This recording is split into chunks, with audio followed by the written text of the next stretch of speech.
CFAX Victoria, an iHeart radio station. If it's happening, it's here. CFAX 1070.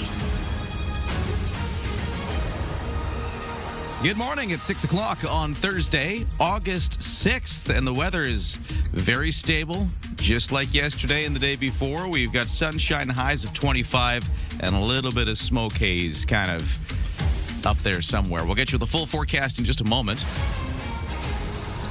But first, we get to the news, and sitting in for Lisa Best, here is Steve Young. Thank you very much, Ryan. Good morning, everyone. A new report says human-induced climate change made the conditions that fueled July wildfires in Ontario and the Northwest Territories roughly twice as likely.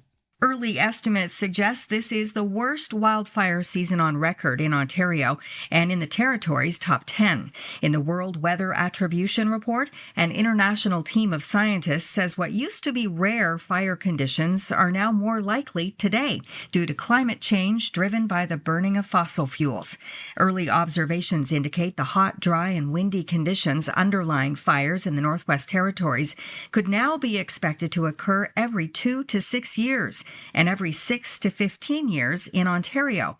The report suggests that in a world without human-caused climate change, those conditions would have been present less than once in 40 years. Karen Rebo, The Canadian Press. Closer to home, a few dozen properties in a village in Metro Vancouver are under evacuation alert due to a nearby wildfire, while evacuees in British Columbia Fraser Canyon may start returning home. The blaze burning in Belcarra Regional Park has prompted those from 35 properties in the village of Anmore, north of Port Moody, to pack essential items and be ready to leave at a moment's notice. The alerts come as residents in and around the interior community of Boston Bar begin returning after weeks-long evacuation orders were downgraded to evacuation alerts. The Fraser Valley Regional District says residents must stay ready to leave as the Brunswick and Ainslie Creek fires continue to burn out of control. The BC Labour Relations Board has rejected a bid by Amazon to stop binding arbitration in the e-commerce's giant collective bargaining talks with workers at a facility in Delta. The board's decision this week says Amazon and Unifor, which represents the workers, will have 7 days to agree on an arbitrator before the board appoints one. Arbitration was recommended and accepted by the union, but rejected by Amazon. Amazon spokesperson Stan Stevenson says they're appealing the decision and want the board to pause the arbitration until employees' decertification votes are counted. A Victoria man who was recently extradited from Germany to face accusations of running a dark web drug trafficking ring has been sentenced to 6.5 years in prison. Mounties say 29-year-old Isaac Oliveira Scott pleaded guilty last month to trafficking a controlled substance, possession for the purpose of trafficking, and 3 firearms offenses.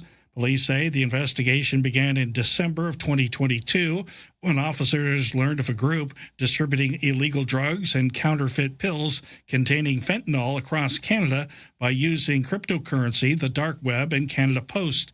He was arrested by German authorities this February and extradited back to Canada in April.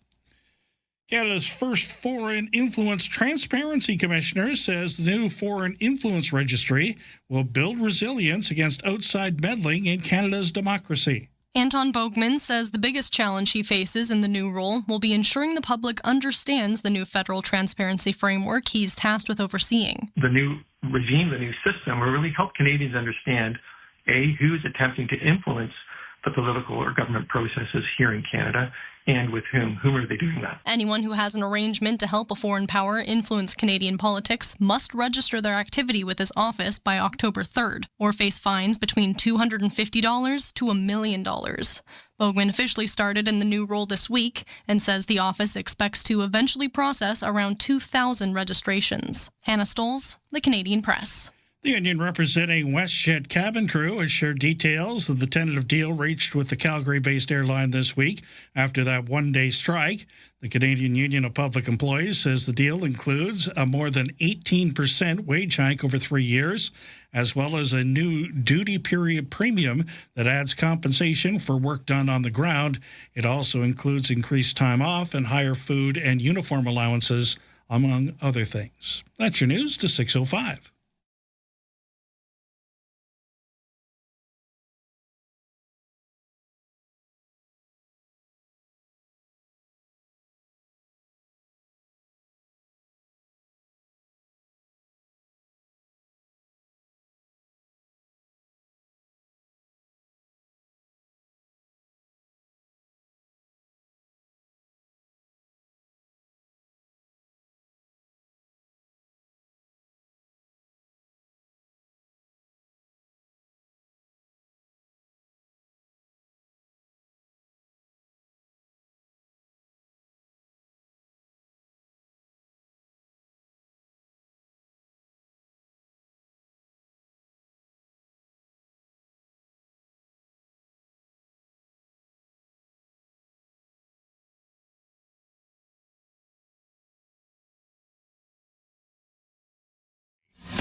Today's CFAX 1070 news poll. Do you think BC needs to call a province-wide state of emergency due to the southern interior wildfires?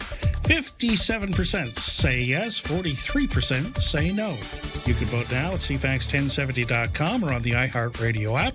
I'm Steve Young. It's 6:06. Hey, thanks, Steve, and good morning. Welcome to Thursday. Weather just looks like the last few days. Right now we've got 13 degrees, clear but slightly hazy skies, and we'll get you the full sense of things in just a moment.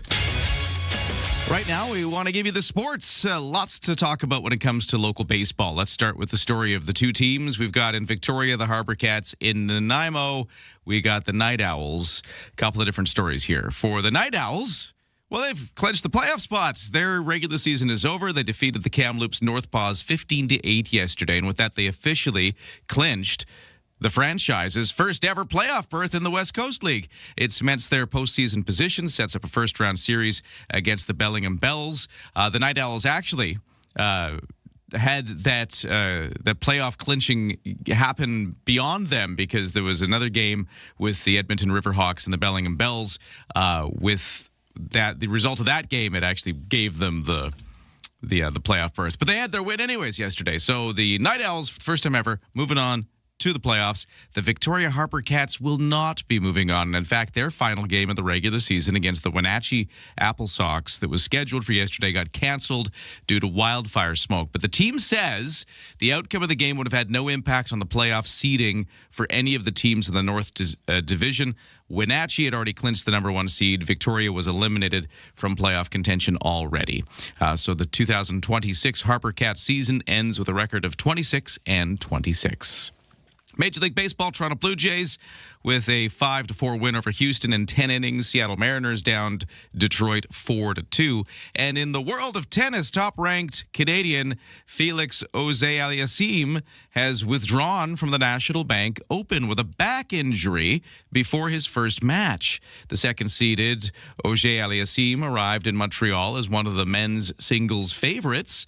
He says he felt the injury a few days ago. He couldn't serve during a warm-up before facing his opponent in the second round, so he's backed out. Well, I started having pain Monday. It was quite sudden. I was training here for 2 weeks, and I had zero problems. So it happens sometimes. It's happened for me in the past, but it's just the timing is tough, right? He says he needs to go for some more tests before he knows how long he'll be out. On the women's side, though, Leah Fernandez is carrying the torch for Canada at the National Bank Open, the country's tennis championship. The native of Laval, Quebec, breezed past Mexican player Renata Zarusa last night in the round of 64 of the women's singles tournament. Fernandez is now the only Canadian left in either the men's or the women's singles tournaments. That's your CFAX Sports to 6:09.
Time for CFAX 1070 traffic and weather on the roads. Things are pretty smooth sailing right now. No crashes, no major congestion on any of our major routes. If you see something, though, causing trouble, text me at 71010. BC Ferries, 7 o'clock sailing, about half full.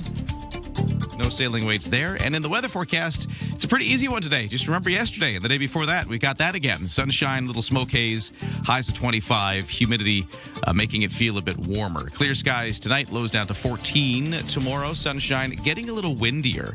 That'll be a bit of a change tomorrow. We're going to see 50-kilometer-an-hour winds off the Juan de Fuca Strait, westerly winds, kind of in the midday. Highs of 24 otherwise, and humidity back in the picture. But I think for those who are closer to the Juan de Fuca Strait side and that end of the capital region, you might feel a lot cooler than that. For the weekend, Saturday, Sunday, mostly sunny. Could see the odd bit of cloud here and there. Temperatures around about 22 degrees both days. It's going to be a very usable weekend for things like the big Foster Foundation events going on in the Inner Harbour on Saturday. And for the temperatures right now, we're looking at 13 degrees pretty much across the board. A few spots, though, showing 14, like at the Victoria International Airport.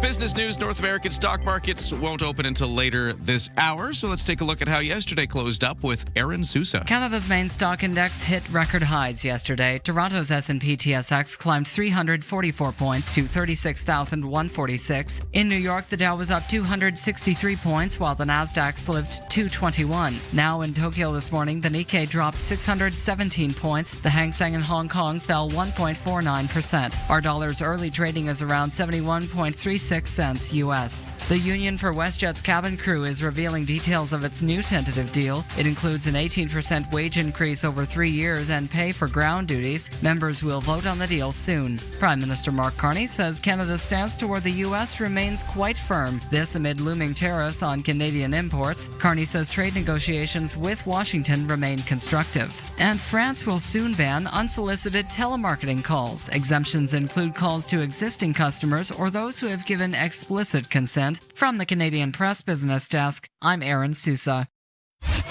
In the kitchen, in the car, and at the office. Ryan and Lisa, mornings on CFAX 1070. Take us with you. Listen live on the free iHeartRadio app. Hey, good morning. Welcome to Thursday. I'm Ryan. We got Steve here on the news desk in for Lisa again today. Good morning to you, Steve. How you doing? Thursday, I'm getting there, man. You're getting there. Thursday. It's weird though, because it was the short week. We had Monday off, or I should say a lot of people had Monday off for the BC Day stat holiday. But sometimes even though it's a short week, it doesn't necessarily feel that way.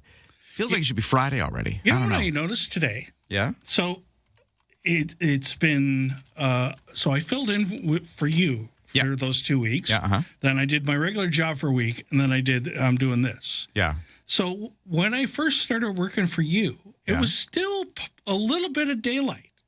It's getting a little darker. It's getting a little darker. Yeah, there was no daylight today. None whatsoever. You know, that little hope that you get just because certain times of the year. I'm sure you appreciate this more than most. Oh, yeah. I love this. A few months where you get to wake up in daylight just like everybody else. Yeah. Sunrise officially, by the way, today was 5:55. So, I mean, we're just about on air by the time there's official sunrise now. So we're slowly getting out of that. Sunset at 8:43. Yeah. But you know what the good news is about that, though? Because you know me, I'm all about the silver linings. Getting darker a little earlier means that it's going to be nice and good, backdrop conditions for when they set off the fireworks and do the drone show on Saturday in the Inner Harbour for the Foster celebration. Yes, and they have a map now where you can sit. Okay. They've even outlaid where they're going to put big screens so you can monitor it. Yeah. And there'll be a screen on the legislature lawn. Yeah. So that's not in a bad spot. They have some places, like right down by the Inner Harbour, that are going to be roped off and not available to the public. So if you're planning to go, just take a gander. I think it will really help you decide where you're going to stand or sit or where you're going to put up your lawn chair. I just think it will really make things clear to you where's the best spot for you. And this is a perfect time to do that. I notice Victoria gets like this. We get to be a bit of a last-minute town sometimes. But I feel like this event is now so close. People are starting to talk about it. I was just walking the dog yesterday, and it came up in conversation several times with people you'd come across. Like, oh, hey, are you going down on that thing? What's your plan? So if you are like that, you're thinking like, oh, maybe this is now in front of me. It's Saturday. Maybe I should work out what I want to do. Let's talk a bit more about it, Steve, in just a few moments. A few of the details we know, just some of the logistics you might want to know if you're starting to think about coming down to the Inner Harbor on Saturday. Let's go through that in just a moment. But first, let's get to the news. What's happening in the headlines? Here's Steve. Thank you very much, Ryan. Wildfire losses are growing across the interior, with news that structures have been damaged or destroyed on about 120 properties near Clinton. Roughly 1,500 properties remained under evacuation order because of the massive Pearl Lake fire. A firefighting helicopter also crashed into a lake near Clinton, leaving the pilot with minor injuries yesterday. Near the northwestern shore of Okanagan Lake, the Bradley Creek wildfire west of Vernon destroyed 230 homes on the Okanagan Indian Band Reserve on Saturday. And this morning, a few dozen properties in the Metro Vancouver village of Anmore are under evacuation alert due to a fire burning in Belcarra Regional Park. There are still 2 active wildfires west of Campbell River, either being held or under control. Those are the only 2 on the island. A new report says human-induced climate change made the conditions that fueled July wildfires in Ontario and the Northwest Territories roughly twice as likely. In the World Weather Attribution Report, an international team of scientists says what used to be rare fire conditions are now more and more likely today. Early observations indicate the hot, dry, and windy conditions underlying the fires in the Northwest Territories could now be expected to occur every 2 to 6 years and every 6 to 15 years in Ontario. The report suggests that in a world without human-caused climate change, those conditions would have been much rarer, like once in 40 years. Victoria man who was recently extradited from Germany to face accusations of running a dark web drug trafficking ring has been sentenced to 6.5 years in prison. Mounties say 29-year-old Isaac Oliveira Scott pleaded guilty last month to trafficking a controlled substance, possession for the purpose of trafficking, and 3 firearms offenses. Police say the investigation began in December of 2022 when officers learned of a group distributing illegal drugs and counterfeit pills containing fentanyl across Canada by using cryptocurrency, the dark web, and Canada Post. He was arrested by German authorities this February and extradited to Canada in April. That's your news headlines to 6:18. Thank you, Steve. Traffic and weather checked in just a moment. So amongst the weather forecast, I am noticing the air quality is expected to get just a tiny bit worse than it has been the last couple of days. We'll talk about that. And also, what's going on with the David Foster and Friends Big Inner Harbor Bash this Saturday. Some more details coming up next.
It's 6:20 here on Thursday morning. Roads look clear right now. Text me at 71010 if you see otherwise, but all of our major routes are looking smooth. We will have that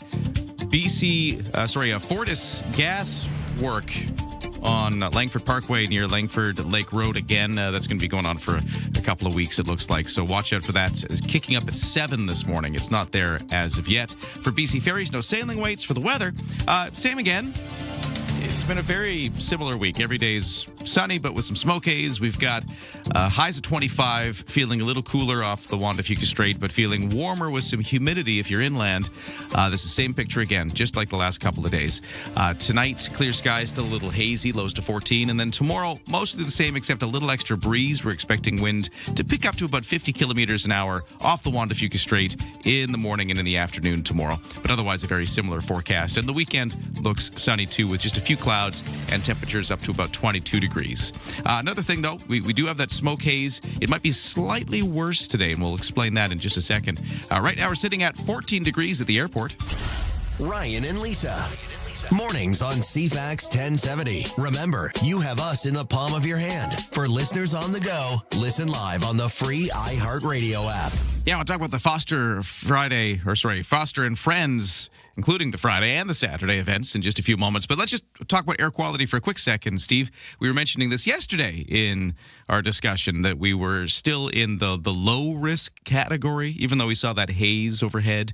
Well, today we're going to bump up to what they have as a 4 on their scale of 1 to 10, whereas 1 is perfect, great air, and 10 is terrible. We're now moving into the moderate risk category of air quality. Just at times today, it's not going to be right through, but we will see that at times as the smoke gets, I guess, a little bit thicker. What does moderate risk mean? I think it means you don't really have to change anything. You're not expected to have to change your behavior or what you're doing, but it does just mean that you'll notice it a little bit more and just sort of watch yourself, and if you need to take it easy, do. But I don't think they are expecting anybody to change their behavior because of it. Just be aware, it's slightly worse today. Yeah, and it's interesting because I looked at the smoke forecast this morning.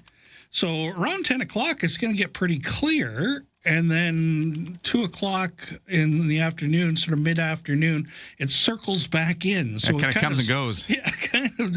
And we're on the very edge as you go further south. So places like Seattle are getting it a lot worse than we are. And over in Vancouver on the mainland is getting it a lot worse than we are. And if you're up in Port Hardy, you're not getting it at all. Yeah, it's just sort of the south part of Vancouver Island that's sort of just getting a little bit of it here and there. But yeah, slightly worse today than it has been the last couple of days. If you think you notice that, you're not wrong.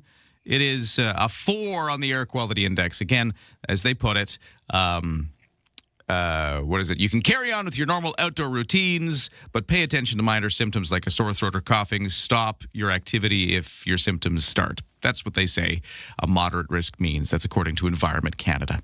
I want to talk about the Foster Foundation events going on this weekend because we've got more details about how it's all going to be laid out, as you were mentioning before, Steve.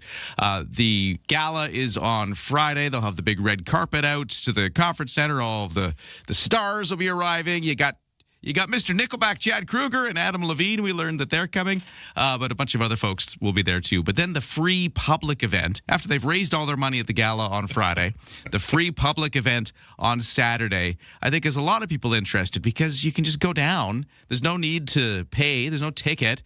And they've got a whole sort of slate of events. Everything kind of starts around 7:30 for the main concert.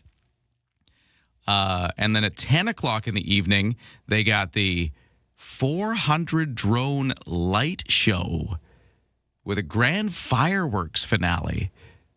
So that's going on. So kind of 7:30 to 10 is sort of the big main stretch, but I'm sure a lot of people will start showing up earlier. In fact, they're saying they're going to start the street closures around 5 in the morning, I think, Steve.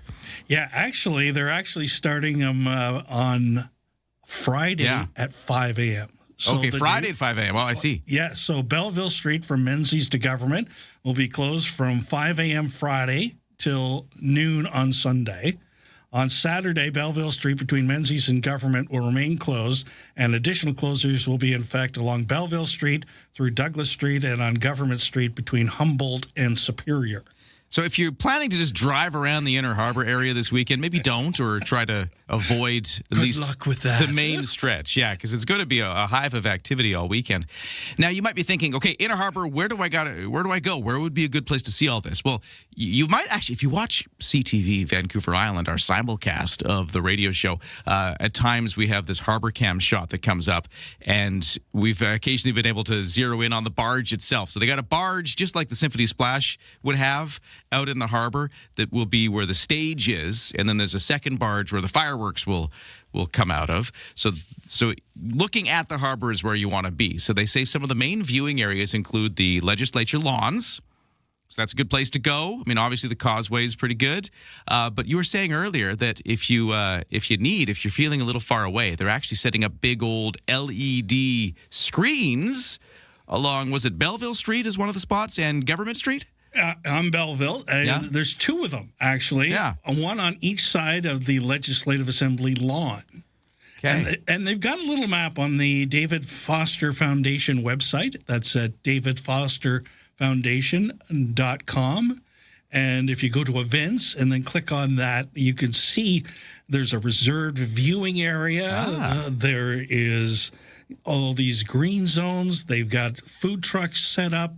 They show you where the bike lockup is, and it'll help you kind of put your head around it because it's actually a map. It's really helpful because you know where you can't go, so then you can plan where you are going to go. It even shows where the road closures are, the whole 9 yards. Yeah, so great. You can see the LED screens. You can see that there's food trucks. So if you're camping out and you need some food, you don't have to go far. So the big event coming up this Saturday. Again, the main times, just one more time, the 7:30 for the main concert start, 10 o'clock for the drones and the fireworks, and all weekend long for road obstructions. One thing I was thinking about this is we just went through the snowbirds. They're also going to do a snowbirds flyover, and they're going to have apparently some F-18 Hornets flyover as well. So fighter jets and the snowbirds doing a flyover during this. So that'll be a part of it. And speaking of the snowbirds, you might have just gone through the experience of getting downtown for the snowbirds and then trying to get out of downtown with the traffic. So I guess be prepared for that as well. I bet you it's going to be another one of those weekends where there's just a lot of people coming in and then coming out of downtown Victoria, so watch for traffic. We'll take a break. 6:30 News with Steve coming up next. This summer, 3 of Vancouver Island's biggest voices are coming together to make a real difference. Get your tickets now for the Kids Count Mega Summer 50-50. Brought to you by 107.3 Virgin Radio, CFAX 1070, and CTV. In support of CFAX Santa's Anonymous all-new Kids Count program, supporting children beyond Christmas. The Mega Summer 50-50. Your chance to win big while giving back. Buy your tickets today at CFAX1070.com. Gaming event license 174660.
CFAX Victoria, An iHeart radio station. If it's happening, it's here. CFAX 1070. Good morning. It is 6:30 on Thursday, August 6th. It's going to be just like the last few days, weather-wise, with some sunshine, a little smoke haze, and right now 14 degrees. I'll get you the full forecast in a moment. Right now the news begins, and here is Steve Young in for Lisa Best. Thank you very much, Ryan. Good morning, everyone. Back down to just 2 active wildfires here on Vancouver Island. This week's small blaze north of Gold River has been declared out by the Wildfire Service. That leaves the 2 fires west of Campbell River, the one near Wast under control, a smaller one near Sutton Peak being held. Province-wide, there are 112 active wildfires, 10 new starts, 13 fires put out over the last 24 hours. We can expect less smoke over the southern end of Vancouver Island today, with a pretty clear morning, then some smoke rotating back into the area in the mid-afternoon before blowing out of the area overnight tonight. Environment Canada has the air quality index at 4 or moderate risk.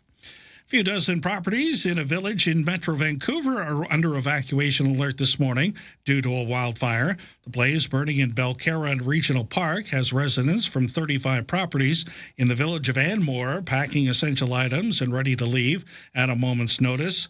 The alerts come as residents around the interior community of Boston Bar begin returning to their homes after weeks-long evacuation orders were downgraded to alerts. Fraser Valley officials say residents must stay ready to leave again as the Brunswick Creek and Ainsley Creek wildfires continue to burn out of control.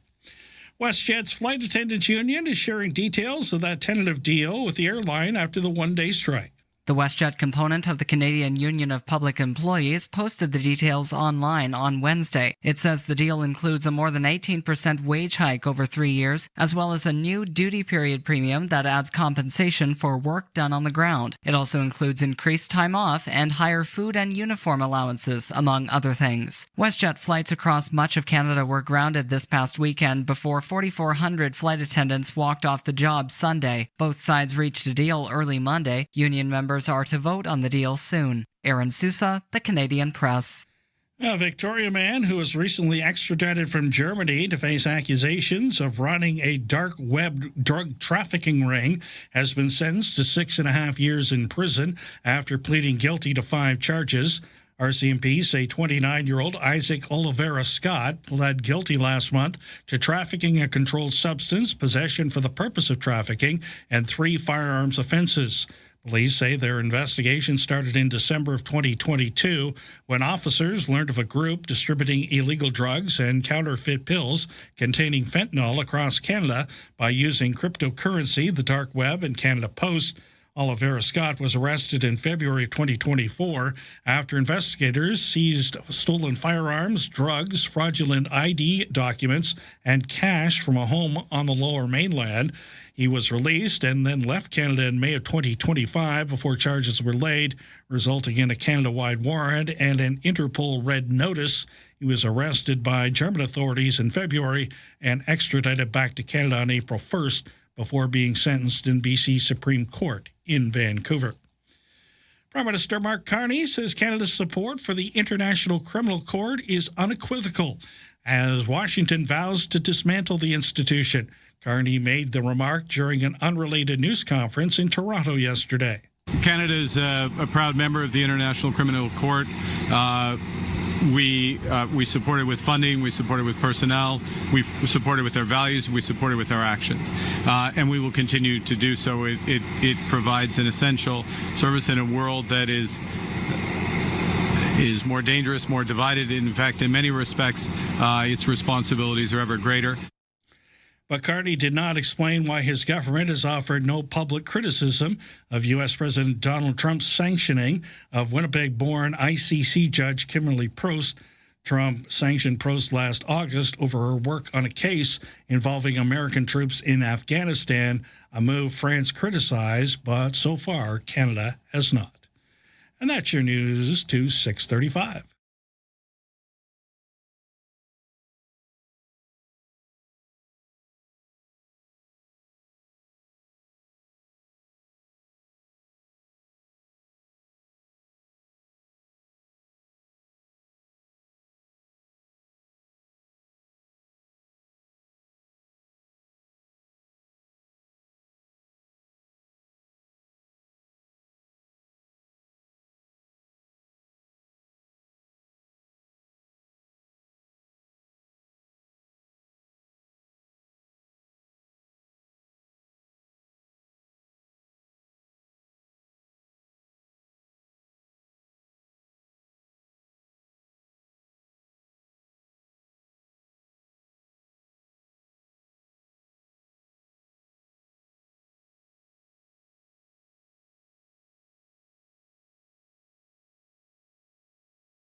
Today's CFAX 1070 News Poll. Do you think BC needs to call a province-wide state of emergency due to the wildfires in the southern interior?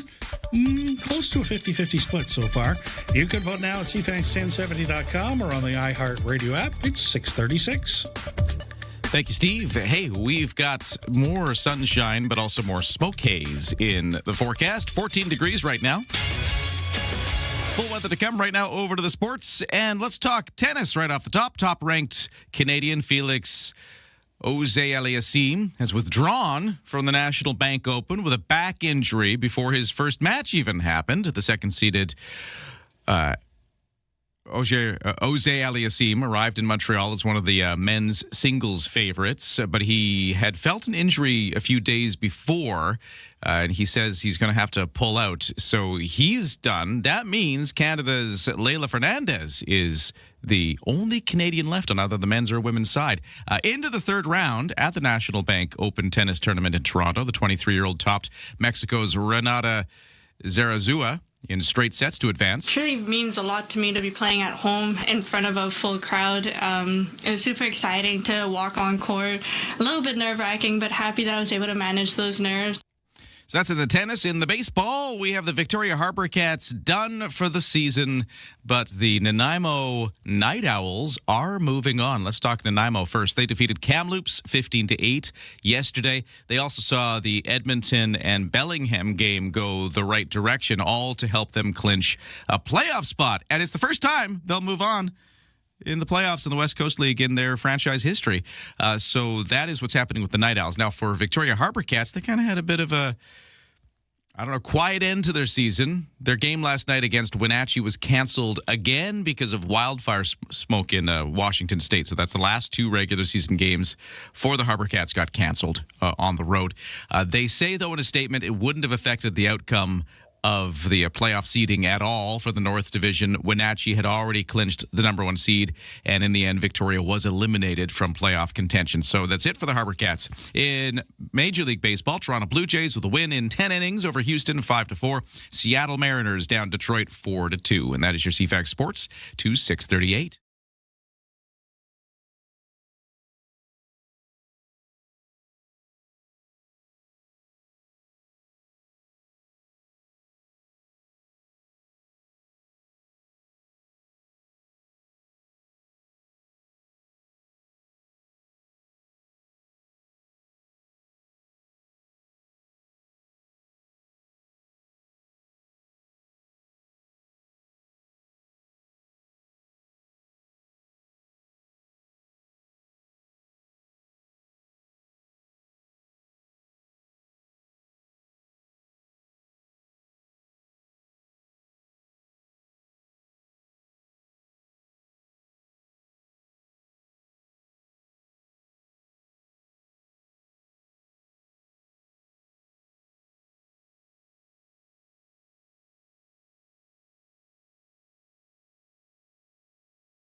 Hey, CFAX Morning Show brought to you by Coastal Heat Pumps. For a comfortable home no matter the season, big savings on your heating bill. Talk to Coastal Heat Pumps, the design for comfort, the South Island's Elite Plus Fujitsu Air Stage dealer. On the roads, clear as a bell right now. We have no major problems at all. Pat Bay Highway looks good. Malahat looks good. There's a bit of commuting volume starting to shape up from the West Shore into Victoria, but the only real slowdown is people just doing the construction zone speed limit for the Trans-Canada Highway through the big bus lane widening project. Once you get past there, it's just totally clear. For the weather forecast, that's interesting because we're getting slightly worse smoke, just slightly. The last couple of days, we have seen the noticeable haze at times for Greater Victoria, and Environment Canada had pegged our air quality at what they had as a 3. So on a scale of 1 to 10, 1 is good, 10's bad. We were at a 3. We're going to bump up at times today to a 4. It's not going to stay there all day long, but we're going to see that slightly worse condition. They say that's still a level that you don't really have to go about changing your routine at all. It shouldn't affect you too much unless you're overly susceptible to smoke. That's at least the way they put it. But if you do notice it a bit heavier today, you're not wrong. I guess that's the big the big point to make there. We will see a high of 25 degrees, a little humidity in the air. It's going to be the same forecast, really, as the last couple of days. The only real difference being that slightly thicker smoke at times, just slightly. Tonight, lows down to 14 degrees, and then tomorrow looks much the same, except maybe slightly windier. And Saturday and Sunday, mix of sun and cloud and a bit cooler. Temperatures more in the 22-degree range for Saturday and Sunday.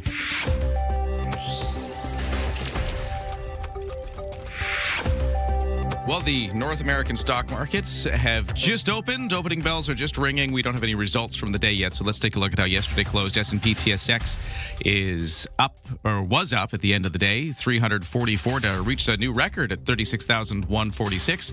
The Dow up 263 to 54,349. The NASDAQ was down 221 to 26,363. And the Canadian dollar at 71.3 cents U.S. Ryan and Lisa, mornings on CFAX 1070. Oversleepers, catch all the highlights on the latest audio podcast at CFAX1070.com and on the free iHeartRadio app. I got to tell you, we're busy today here on the show because we have so many things going on. We have Rushing Through a Rush song yet again. Have you caught this yet?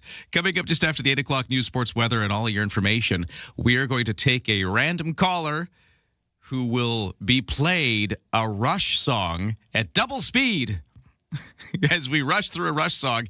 And if they can correctly identify what song it is, the song title, they will get 2 tickets to see Rush coming to Vancouver in December. Do you want to go see the show? You can win tickets right now. They're on sale. You can buy the tickets as we speak. But if you want a chance to win those tickets, that's coming up after 8 o'clock as we rush through a Rush song. We've also got a 4-pack of tickets to see Pacific FC on Saturday at home at Starlight Stadium. They're taking on Toronto. Still trying to find that first win of the season. I think it's going to be real exciting if we get a chance to get that win. And wouldn't you like to be there? I think that's going to be like the big moment of the whole season for Pacific FC when they get that first win. And we were talking to the coach yesterday, Steve, Terry Dunfield, who joined us on the radio. And we're liking Terry so far. I think he's great. I really enjoyed how you were trying to tell him a story about it was a hockey team you followed that did the same thing. They had this winless season. It was, just looking really grim, and the coach was like, "Why are you telling me this?" But then you said afterwards they turned it around. They built that character and they turned it around. Yes. Culture's a big thing in sports these days. If you don't have the right culture in your dressing room, Canucks, see what happens. Mm-hmm. Oh, man, yeah. No, but I'm great to talk to him. It does sound like from hearing him chat, and he was telling us some of the things he's trying to do behind the scenes to get this team moving in the right direction. And it sounds like, he's doing some stuff. He's starting to see some results. They just, have been a little unlucky the last couple of games. Will this be the one where everything finally lines up? I was really impressed that he had the sports psychologist come in. Yeah. There's this old school thing that you never do stuff like that. Right. But we've proven over and over again that the mind is one of the key parts of performance. Yeah. And so to work on that and get them out of the it's a long time from February to now without winning a game. Yeah. And what does that do to your head if you're one of the players on the field with that kind of pressure? Yeah. That's a long time. Well, we're also going to give away some more tickets later in the show to see Pacific FC. So we've got so much going on. You're not going to want to miss a moment. And I should also mention that just overall this summer, we've still got the Kids Count Mega Summer 50-50 going.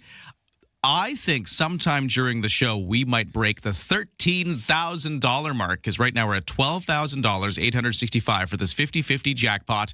Winner takes half. CFAX Santa's Anonymous and their Kids Count program, helping kids beyond Christmas.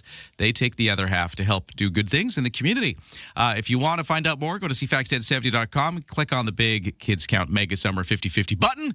You can buy tickets online. You got to be, 19 plus, BC resident, and all those usual things when you do gaming. But get your ticket or tickets because you can get a 5-pack for $25, a 20-pack for $50, or just buy a single ticket for $10. There you go. Check it out.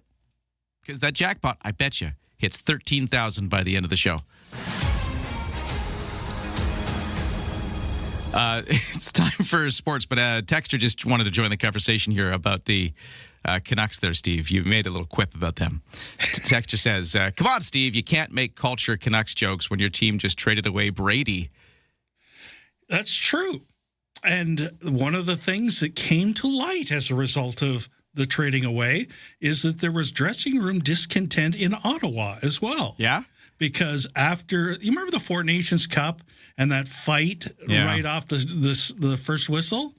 Brady did some trash talking about Canada, and that didn't go over well in the Ottawa dressing room. Yeah. That's another culture thing, I guess, you know? Yes, he's maybe a good player, but does he fit? Yeah. I would have loved to kept him, but I'm a realist too, and it was just going to happen. Thanks for joining the conversation at 7:10:10. Steve, sorry, we were in the news. I guess we should let you do the news. Thank you. Go ahead. I have so many roles. Rescue crews continue the search for a young hiker who became separated from his group while at Strathcona Provincial Park.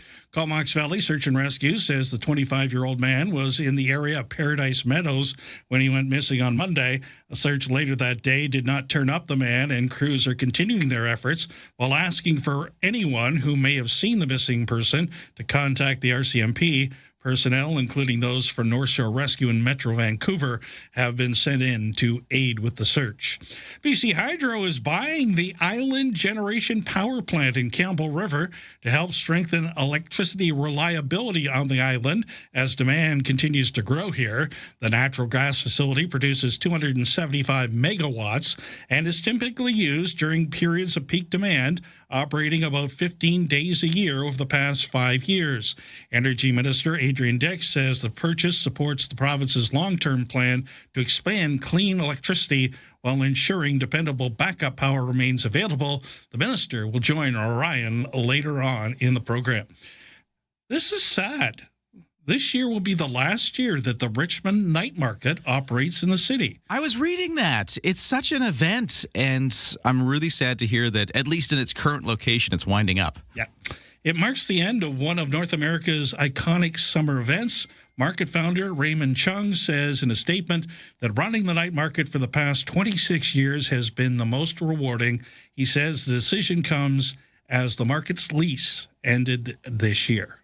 And that's your news headlines to 6:48. I actually never made it to it. It's such a famous event, and I've just never been. And I guess if you're like me, you're running out of time until they move it somewhere else. Hopefully they move it somewhere else, I guess. Yeah, but he's not operating it, so somebody's going to have to come up. Yeah.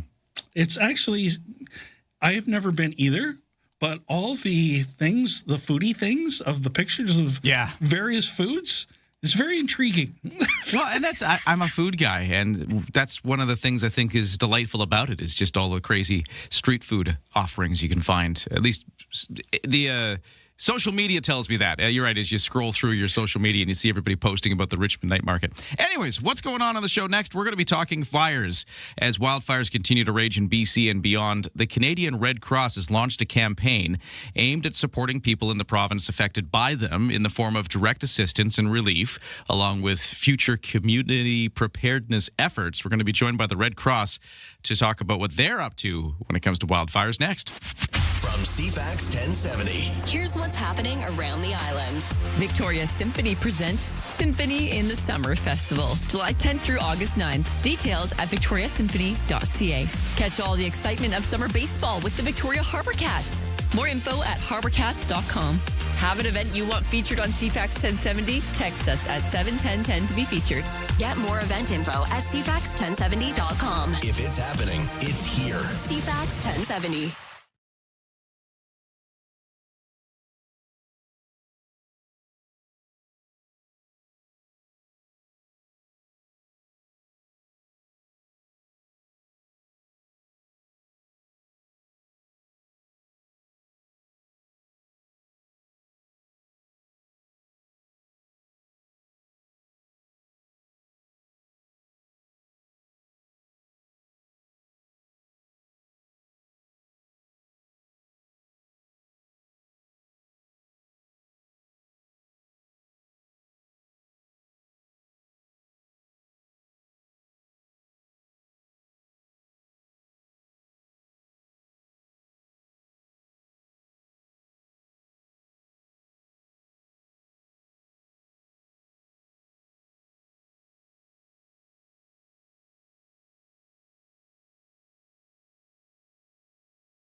CFAX 1070 traffic and weather. By the way, the whole morning show brought to you by Thrifty Foods. Now in season, fresh BC peaches are in. Joyfully juicy, tree ripened under the Okanagan sunshine. Pick some up today at Thrifty Foods. On the roads, the only thing I'm kind of hearing about is a lot of police activity around the Royal Jubilee Hospital area. Not sure exactly what's going on, but maybe watch out for that. Otherwise, it's looking fairly typical this morning. BC Ferries, no sailing waits. 7 o'clock sailing has lots of room left for vehicles. For the weather forecast, sunny with a little smoke haze still a thing. In fact, we might hit 4 on the air quality scale today.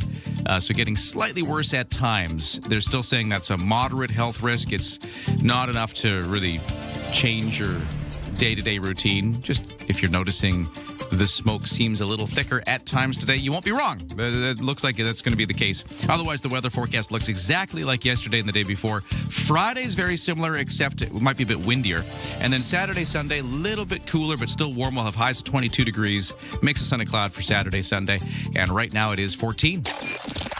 Ryan and Lisa are ready when you are. Good morning. Day or night, find the highlights under latest audio at CFAX1070.com and on the free iHeartRadio app. As we continue to follow the wildfires across British Columbia, we have many groups that are participating and trying to help out. The Canadian Red Cross is one of them, and Vice President for BC and Yukon region with the Red Cross, Pat Quealy, is joining us on the line with more about how they're helping out. Sir, how you doing?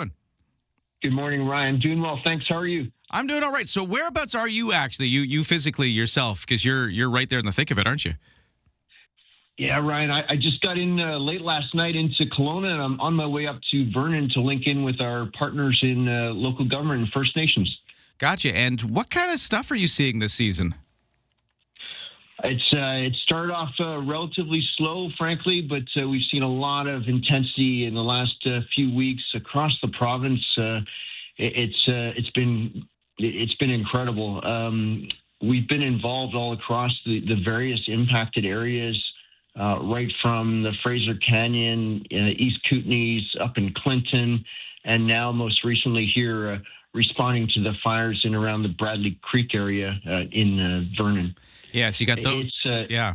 Sorry, go ahead. Oh, no, I was just going to say you got those going on. You've got a dozen properties in the Metro Vancouver area right now under evacuation alert because of the wildfires. We've got a lot of alerts, a lot of evacuations just in general. And the Red Cross is one of the organizations helping out there. How do you step in and what do you do when it comes to these situations? Yeah, the most important thing for us to do is to integrate with community leadership and understand where the gaps are and where they need reinforcement. And that largely manifests in what we call, in this phase, relief operations, where we're looking at things that are focused on emergency support services, and that can be helping people find accommodation, any type of emergency supplies as people are displaced and may not have had time to bring all that they need, and really just integrating closely with First Nation leadership and local governments as they're doing their amazing work on the ground. We've got volunteers all across the province that do that in partnership and do a lot of preparedness work with communities in advance of this season and other types of hazards. Now, you're launching an appeal for funds. You'd like some donations to try to help people. Talk about this effort and talk about what goals you have with this. Absolutely. So we just launched the British Columbia Wildfires Appeal, and folks can find information on redcross.ca, or if they'd like to call in, 1-800-418-1111, and that's how folks can access the appeal. And what it's intended to do is really just help us bolster the resources as we continue this challenging time. And as I mentioned, some of the relief activities will be supported by these additional resources, but we also take a longer view and walk alongside communities for their journey of recovery. So as I'm here in Vernon this morning, we'll be learning what the long-term needs might be as people are experiencing the devastating effects of losing properties and all kinds of other impacts. And so these resources, this money really helps us do that for the longer term as well. Now, why, this is going to be a silly question, but why do we need the Red Cross to step into these situations? Because the BC government does help if there's evacuations, if there are these situations because of fire. The government is there to help, but what aren't they doing that you need to do?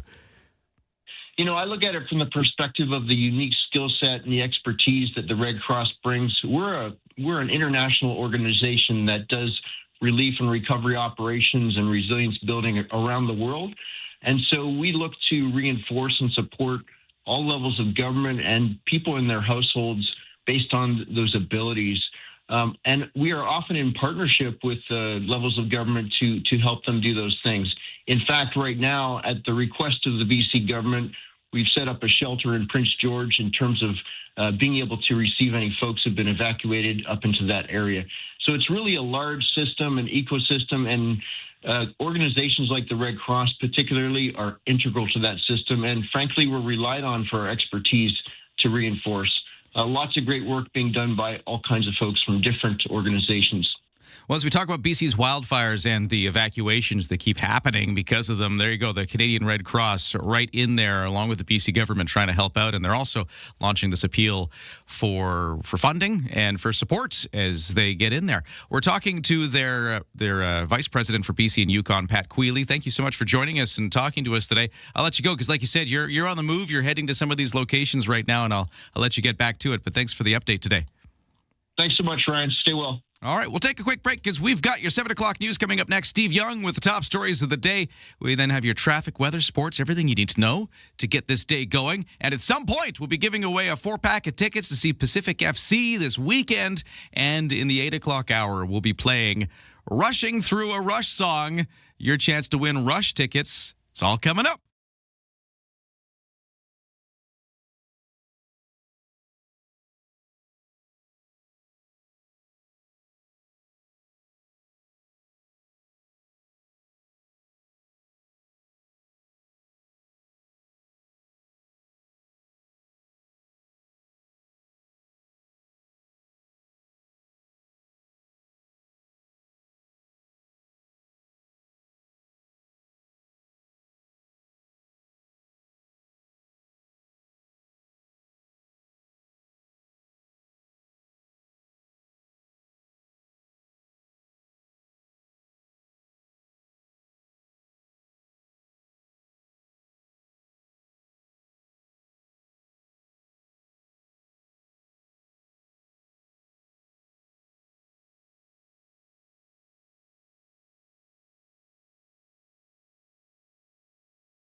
CFAX Victoria, An iHeartRadio station.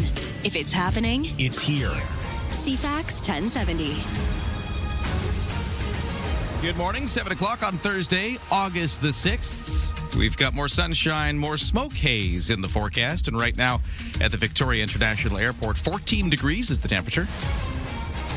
Full forecast to come right now. The news begins, and here is Steve Young. Thank you very much, Ryan. Good morning, everyone. It's been a year now since the City of Victoria stepped up efforts to deal with disorder in the downtown core. CTV Vancouver Island's Ron Buffum looks at what has changed. Pandora Avenue is ground zero for the homeless in Victoria. Many here battle addiction and mental illness. The city kicked in $10 million last July to address public safety, including hiring more police and bylaw officers. The mayor acknowledged the area was a blight and promised tangible improvements in half a year. This can't wait.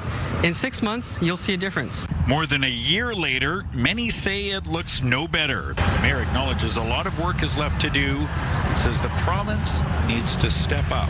There's no doubt that the complexity of the issues that were there are taking longer than we expected, requiring more help than we expected.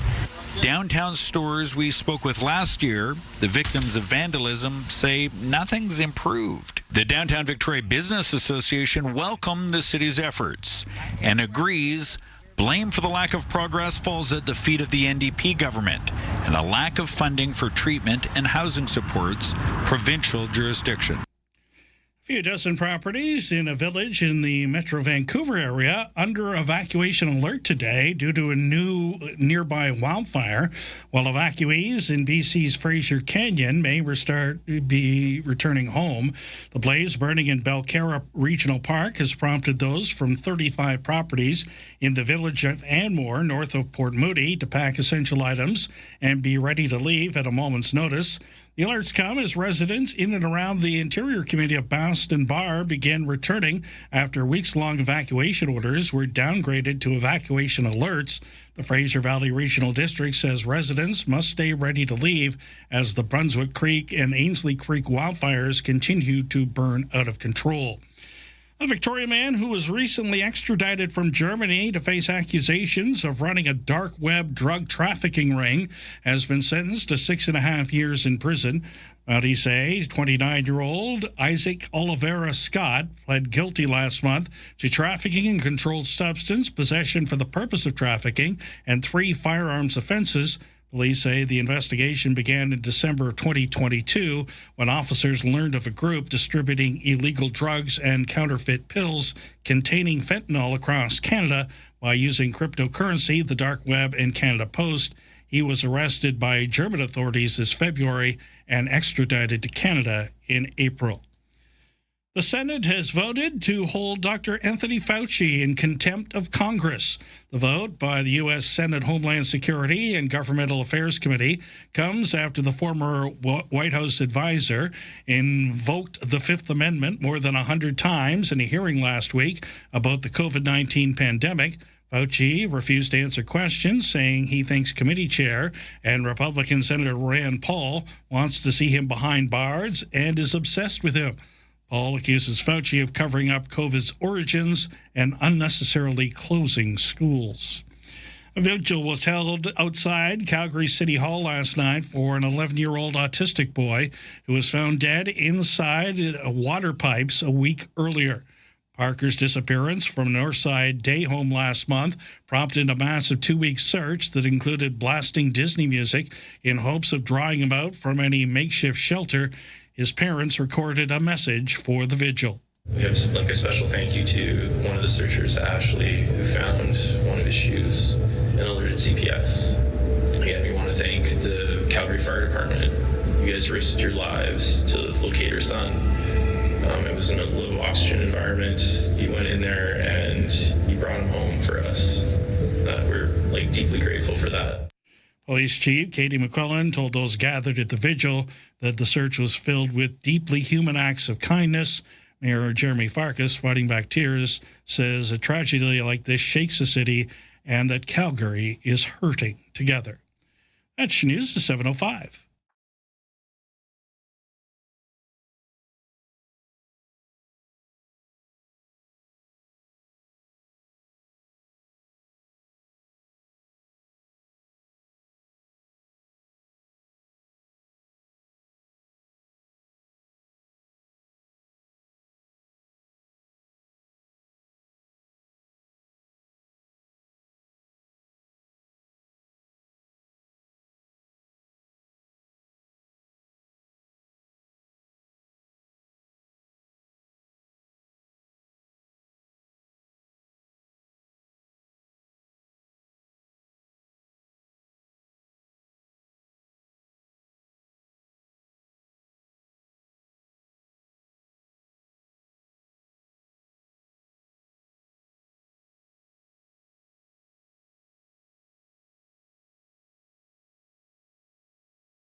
Today's CFAX 1070 News poll. Do you think BC needs to call a province-wide state of emergency due to the southern interior wildfires? About 58% say yes.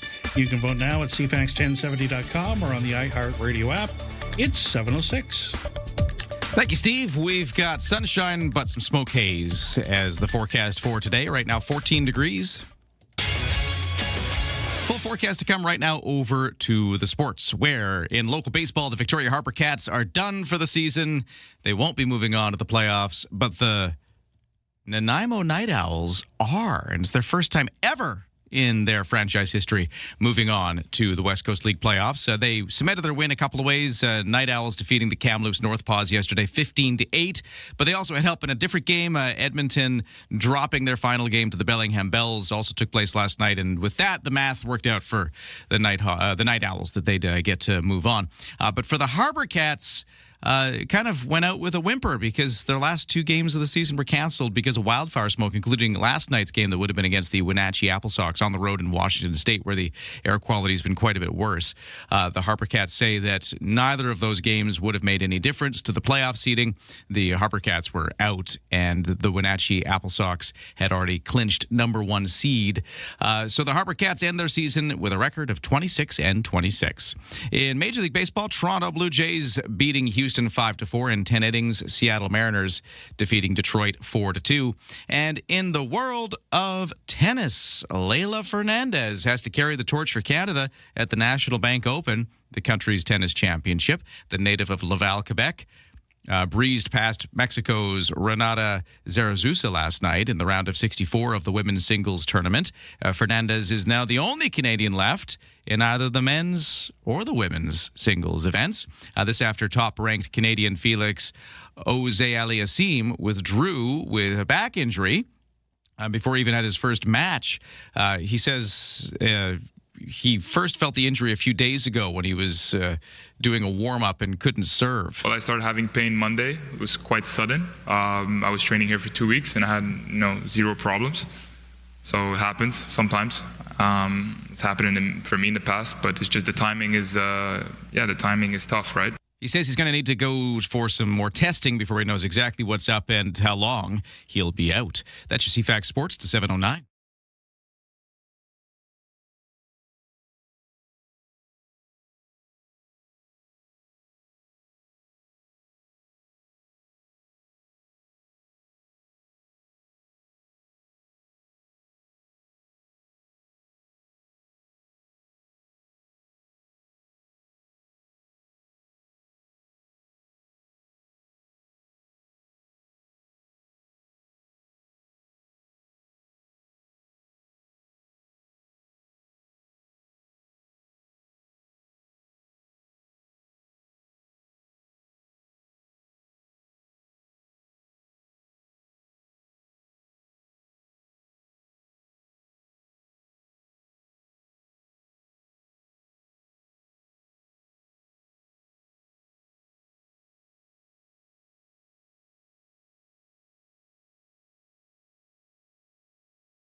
Hey, CFAX Morning Show brought to you by Thrifty Foods. Now in season, fresh BC peaches.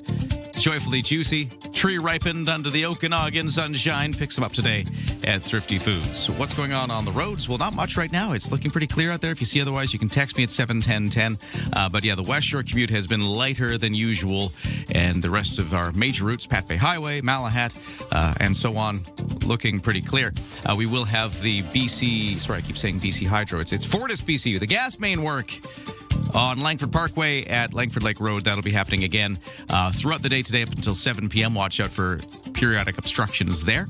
The weather forecast, we've got sunshine, little smoke haze. In fact, the air quality is now getting a little worse at times today, up to a 4 on Air Canada's scale of 1 to 10, where 1 is good and 10 is bad.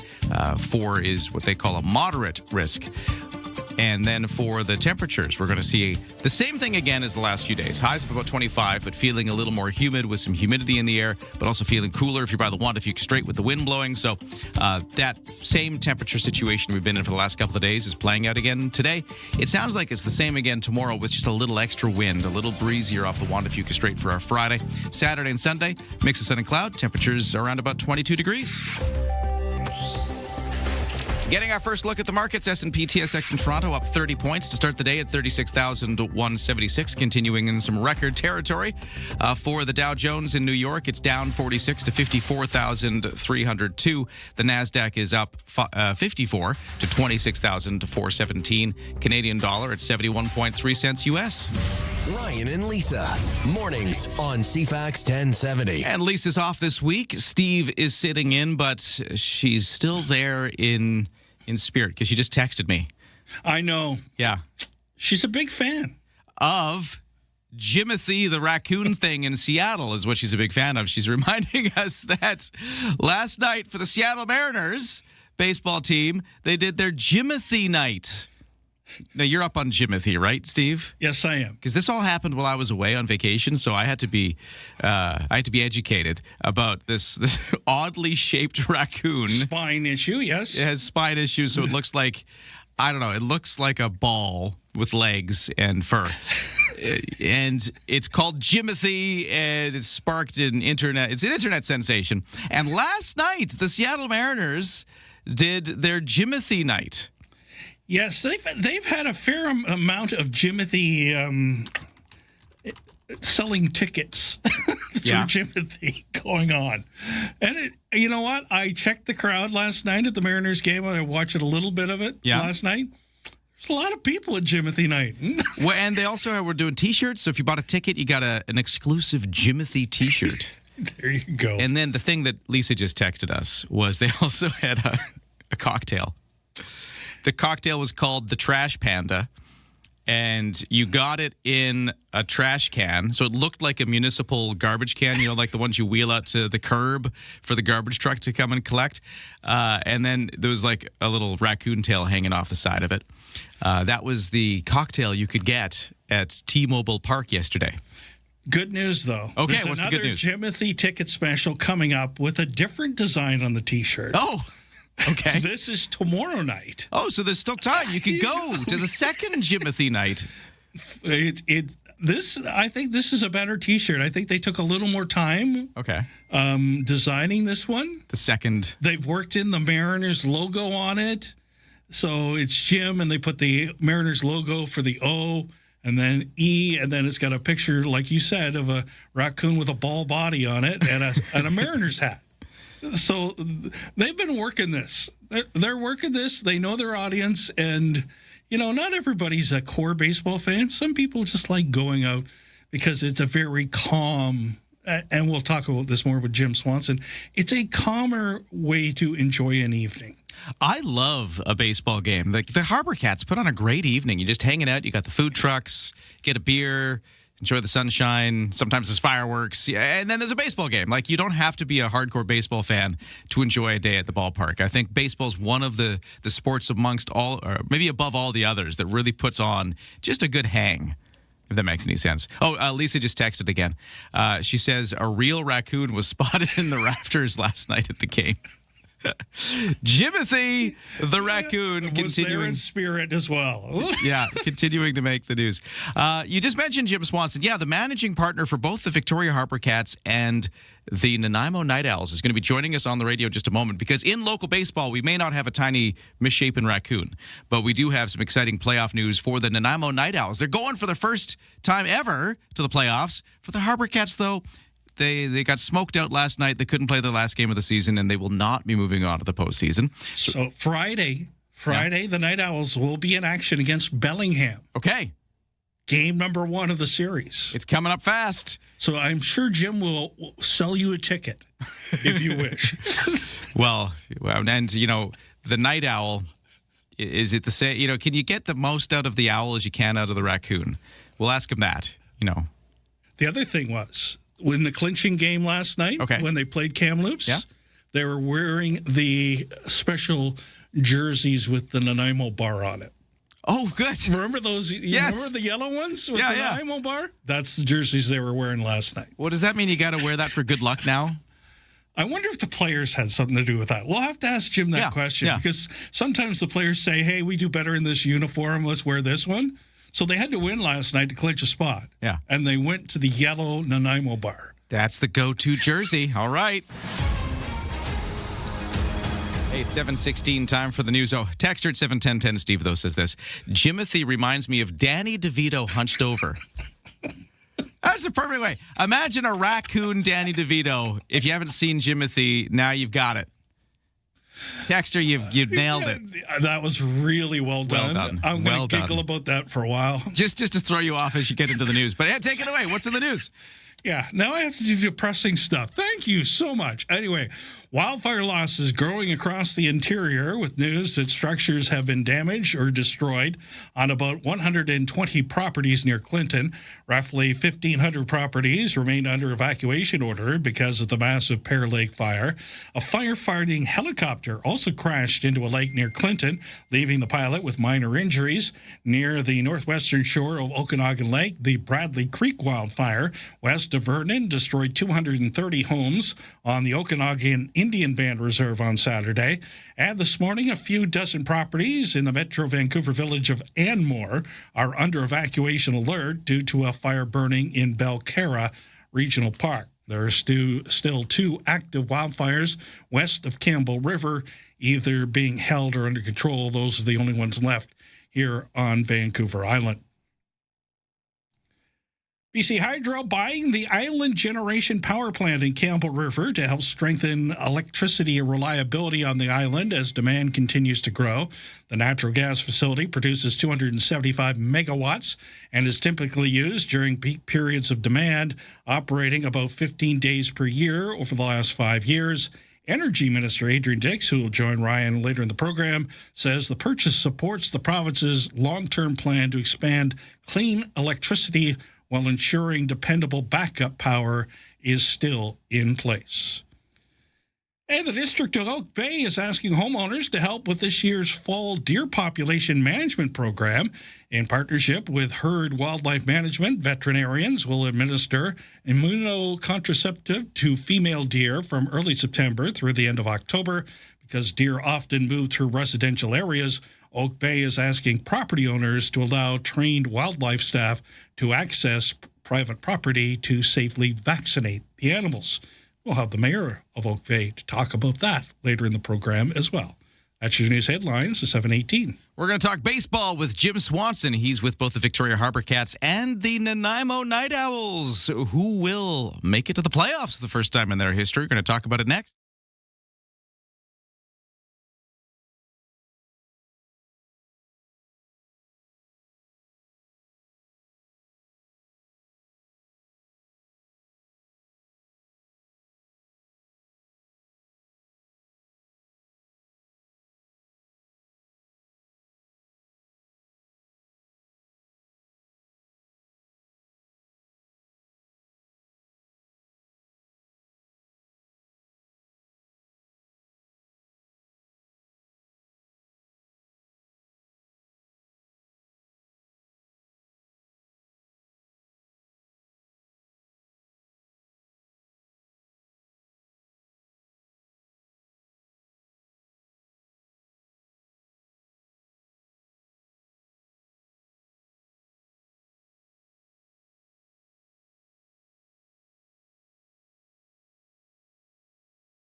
CFAX 1070 Morning Show brought to you by Coastal Heat Pumps for a comfortable home, no matter the season, and big savings on your heating bill. Talk to Coastal Heat Pumps, designed for comfort, South Island's elite plus Fujitsu Air Stage dealer.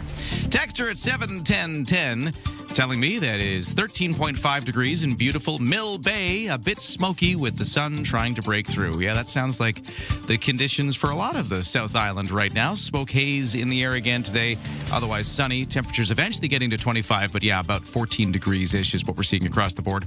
A bit of humidity back in the air just like the last few days, but a little cooler by the water just like the last few days.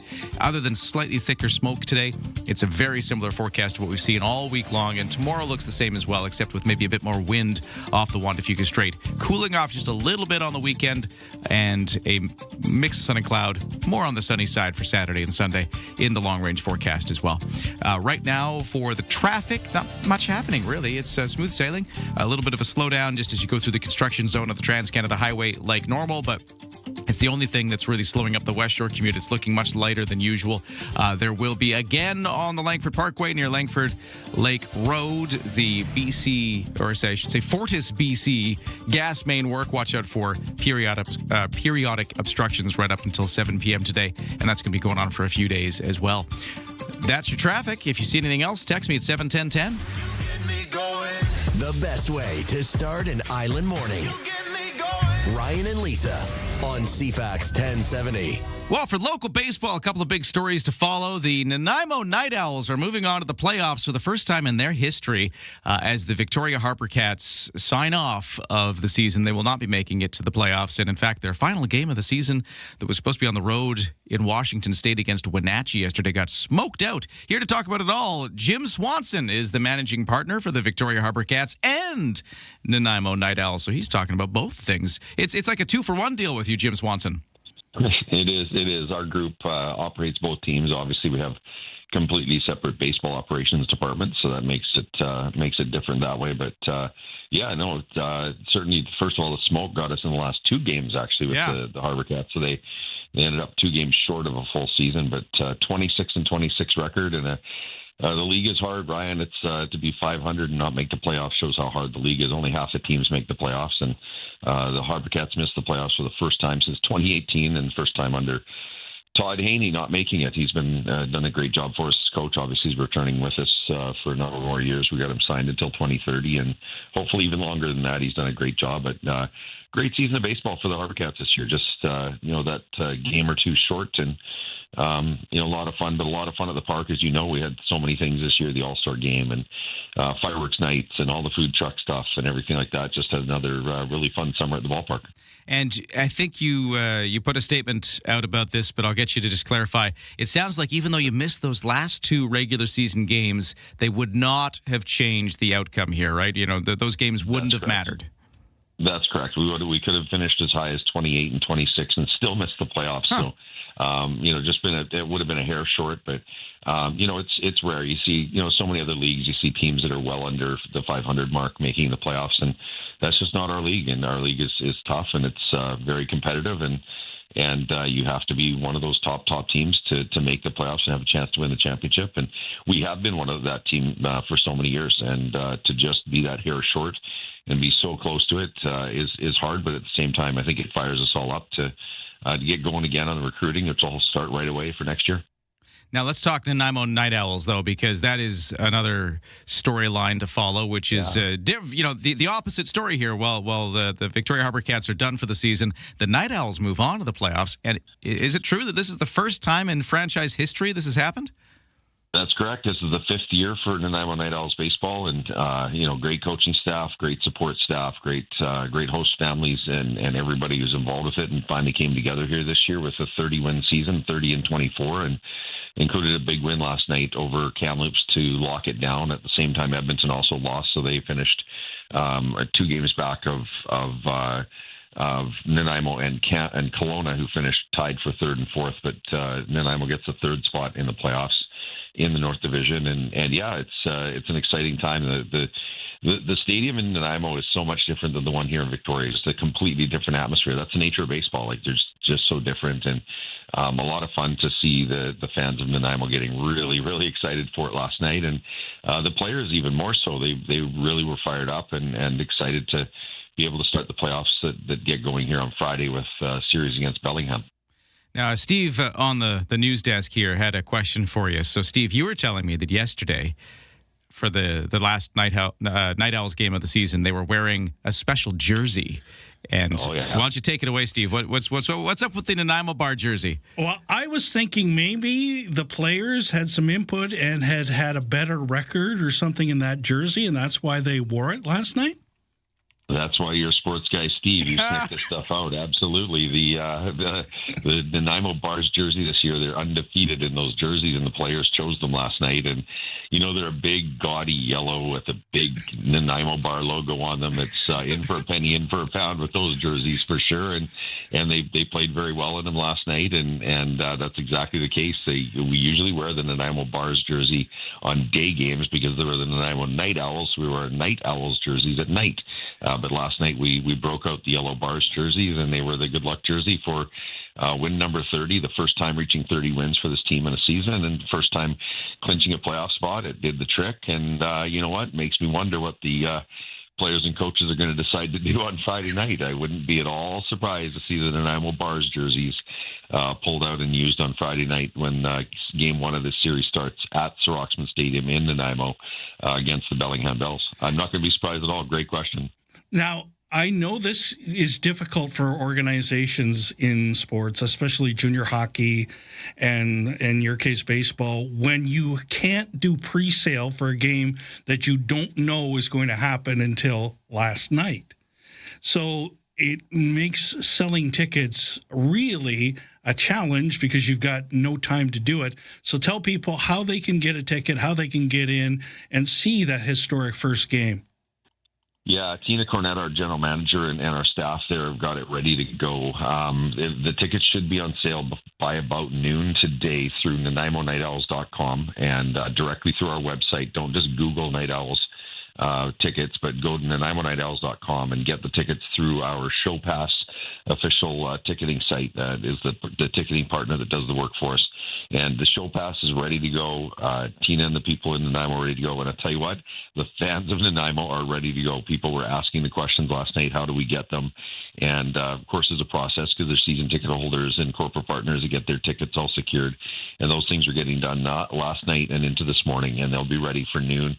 And watch the social media sites for the Nanaimo Night Owls, the website for the Night Owls, and there'll be a chance for people to do it. And I think there's going to be some people from Victoria that'll be excited to go up and see the atmosphere of the playoffs. It's just fun in the playoffs. Everybody knows playoffs are different. It's like the Blue Jays going to the World Series last year. It's one thing to go to a game in May.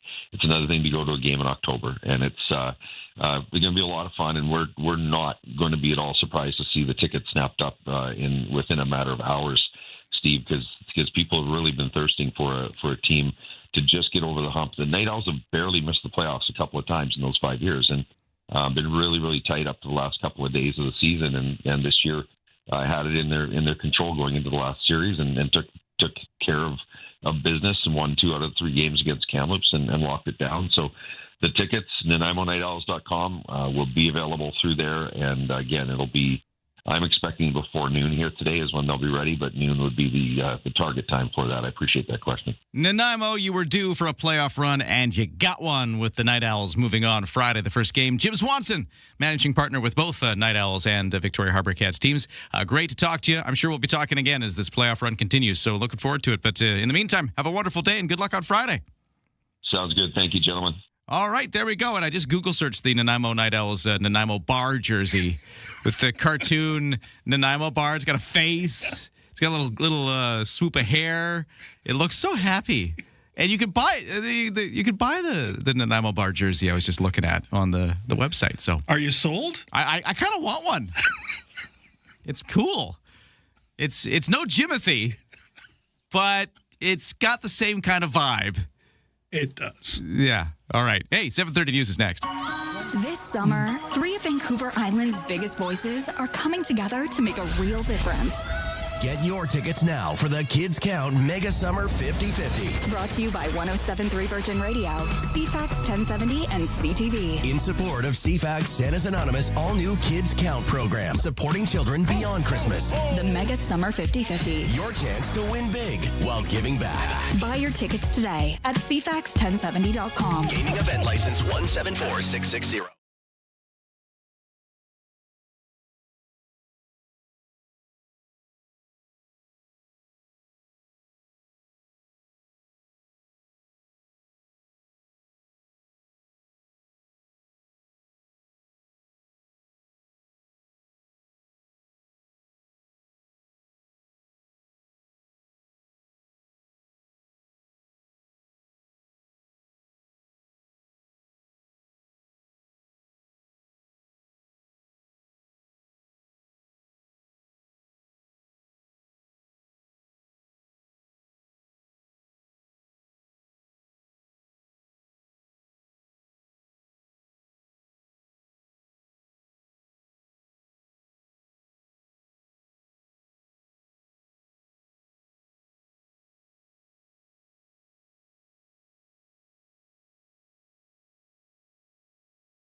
CFAX Victoria, An iHeart radio station.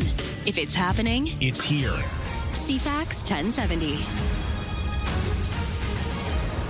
Hey, good morning. It is 7:32 on Thursday, August 6th. It's a day much like the last few. We got sunshine, we got warm temperatures, but some smoke haze, maybe even a little thicker today. Full forecast to come.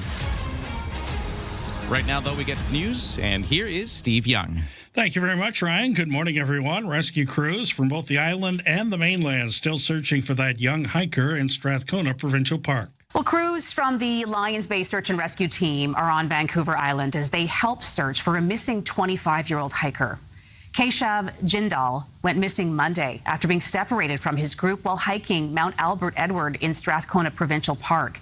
Anyone who was in the area and may have seen him are asked to contact RCMP. It's been 1 year since the City of Victoria stepped up efforts to deal with downtown disorder. CTV Vancouver Island's Rob Buffum looks at what's changed for the business community, starting with Jeff Bray of the Downtown Business Association. The province is not providing the services that clearly these individuals so desperately need. And until the province steps up and starts providing significant services, we're not going to see any real improvement. The province tells CTV in a statement, "We will continue to work with our partners to improve access to mental health and addictions care for people so that people can access the right level of care based on their individual needs at the right time. For those working in downtown Victoria, and especially those living on its streets, that help is more than 6 months overdue." A new report says human-induced climate change made the conditions that fueled July's wildfires in Ontario and the Northwest Territories roughly twice as likely. Early estimates suggest this is the worst wildfire season on record in Ontario and in the Territories' top 10. In the World Weather Attribution Report, an international team of scientists says what used to be rare fire conditions are now more likely today due to climate change driven by the burning of fossil fuels. Early observations indicate the hot, dry, and windy conditions underlying fires in the Northwest Territories could now be expected to occur every 2 to 6 years. And every 6 to 15 years in Ontario. The report suggests that in a world without human-caused climate change, those conditions would have been present less than once in 40 years. Karen Rebo, The Canadian Press. Sanders Police asking for witnesses and dashcam footage after a cyclist was seriously injured in a collision. Police say they were called just before 5:30 p.m. on July 27th after BC Emergency Health Services responded to an injured cyclist at the intersection of Parkside Crescent and Winchester Road. Paramedics told investigators they believe the cyclist may have been struck by a vehicle that left the scene before first responders arrived. The cyclist was taken to hospital with serious injuries that are not considered to be life-threatening. That's your news to 7:35.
Today's CFAX 1070 News Poll. Do you think BC needs to call a province-wide state of emergency due to the wildfires in the southern interior? About 45% of you say, yeah, we should, or I should say, no, we shouldn't. About 55% say, yes, we should. You can vote now at CFAX1070.com or on the iHeartRadio app. It's 7:37. Hey, thank you, Steve. Air quality just slightly worse today. Air Canada, I keep saying Air Canada. Environment Canada with their air quality index. That's the problem there. We're going to be at a 4 at times today. We were at a 3 on the scale of 1 to 10. We're moving up to a 4 at times as the smoke in the air might be a little bit more noticeable today. We have otherwise sunny skies, and right now it's 14 degrees. I'll get to that full forecast in a moment. Right now, over to the sports. We're just talking to Jim Swanson, who's with both the Victoria Harbour Cats and the Nanaimo Night Owls, talking about their big excitement in Nanaimo as the Night Owls move on for the first time in franchise history to the playoffs. They beat Kamloops, the North Paws, 15-8 yesterday to kind of clinch that win. They also had some help when the Edmonton Riverhawks lost to the Bellingham Bells, so there was a lot of math going on on the table around them that helped get them there. So there we go. Friday night will be the first game ever in the playoffs for the Nanaimo Night Owls. The Victoria Harbour Cats, though, they are out for the season. They actually didn't even play their last couple of regular season games. They were smoked out both last night and the night before in Washington State, where they were supposed to play against Wenatchee. But as Jim Swanson was just telling us, it wouldn't have changed the standings at all. They still wouldn't have made the playoffs. So that's it for the Victoria Harbour Cats. In the majors, Jimothy night last night. The Seattle Mariners celebrating the deformed raccoon of Seattle with T-shirts and special cocktails and a big night. And Mariners also got a win out of it, beating Detroit 4-2. Toronto Blue Jays defeating Houston 5-4 in 10 innings as well in your baseball. For the tennis scene, Leylah Fernandez is now the only Canadian left at the National Bank Open, the country's big tennis championship. The native of Laval, Quebec, breezed past Mexico's Renata Zarazusa last night in the round of 64 of the women's tournament in Toronto. But yeah, she's the only Canadian left after top-ranked Canadian Felix Auger-Aliassime withdrew because of a back injury before he even played a game. Yeah, so it's all up to Fernandez. It really means a lot to me to be playing at home in front of a full crowd. It was super exciting to walk on court. A little bit nerve-wracking, but happy that I was able to manage those nerves. That's your CFAX Sports to 7:39.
CFAX at 70 traffic and weather. By the way, the whole morning show brought to you by QP BC.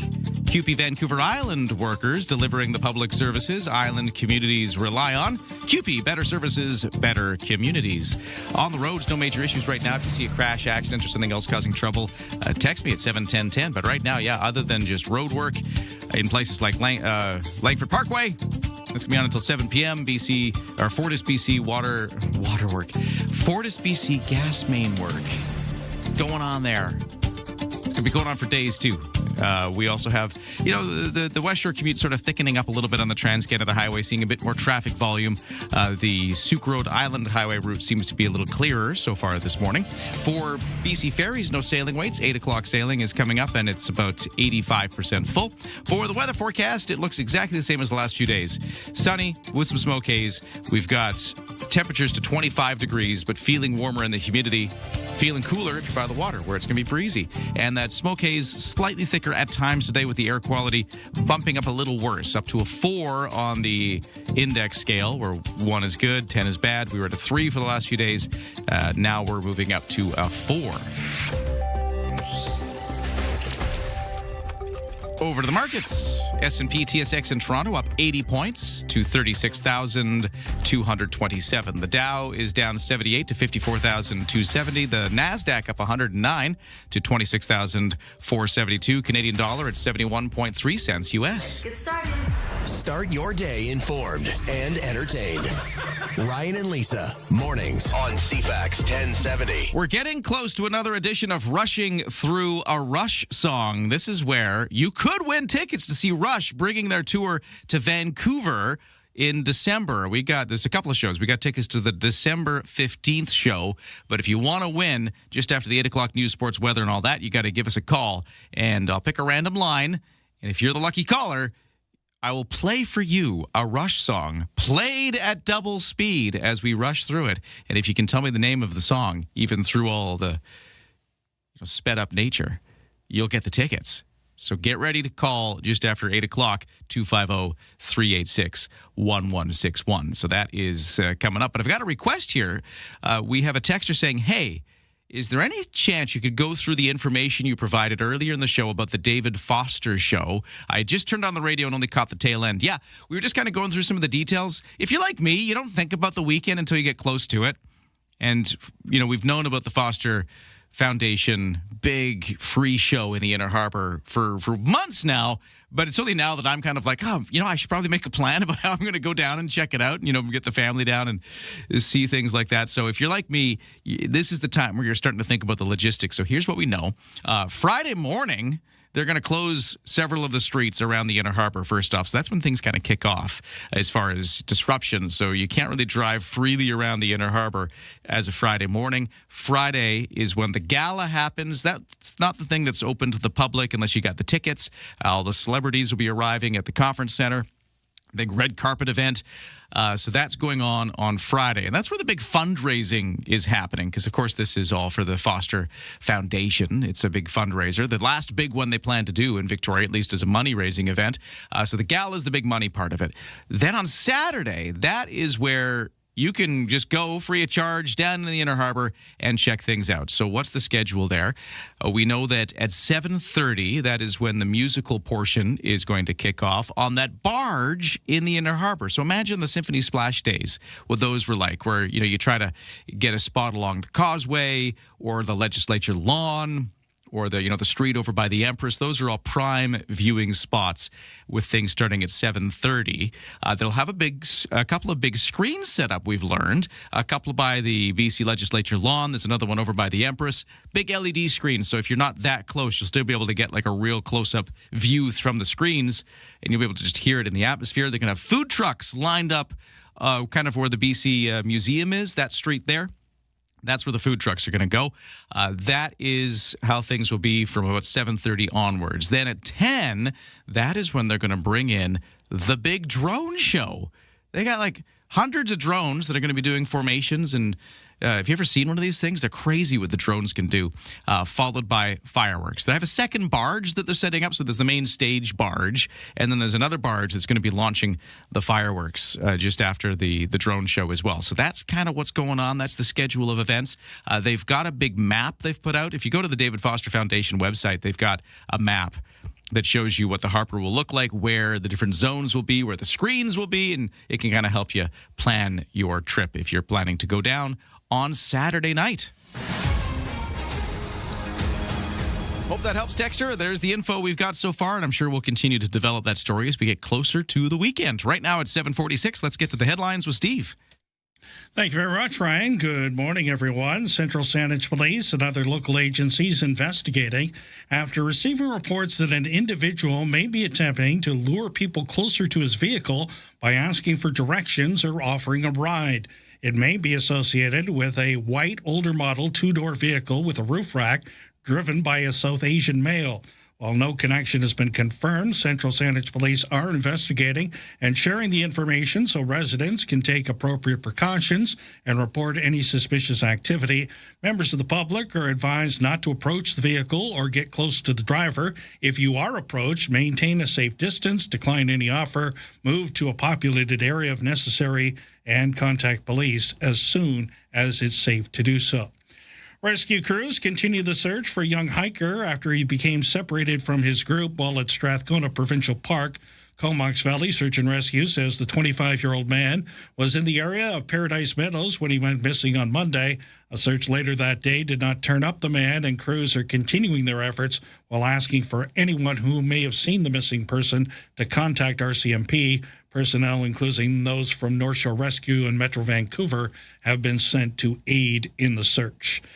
This year will be the last year that the Richmond Night Market operates in that city, marking the end of one of North America's iconic summer events.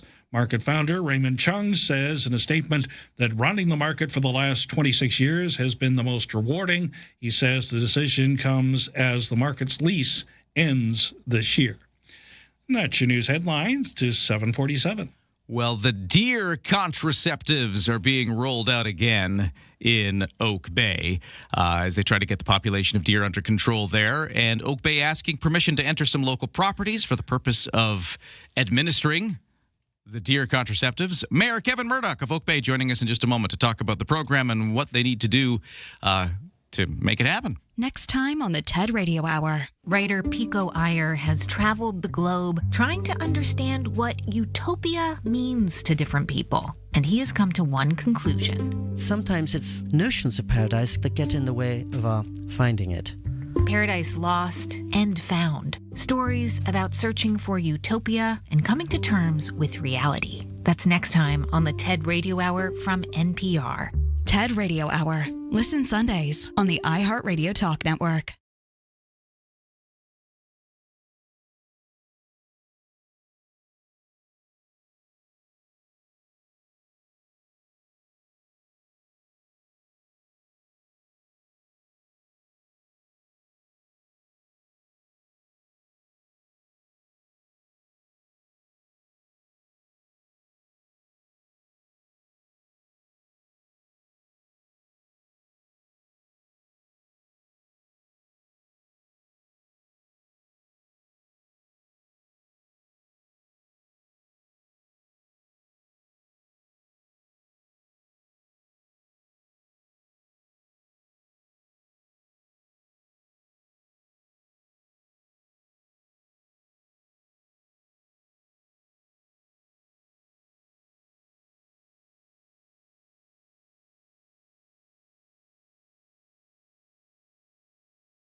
Hey, CFAX traffic and weather time. It's 7:50 and the roads are looking fairly clear right now. If you have a crash or other incident like that to let me know about, text me at 71010. The Fortis BC work on Langford Parkway continues. Watch out for obstructions at times. Road closures on Yates Street, downtown Victoria between Quadra and Cook. Watch out for those obstructions through the day today as well. And for the ferries, no sailing waits. Things are looking good. For the weather, mostly sunny with the smoke haze still here.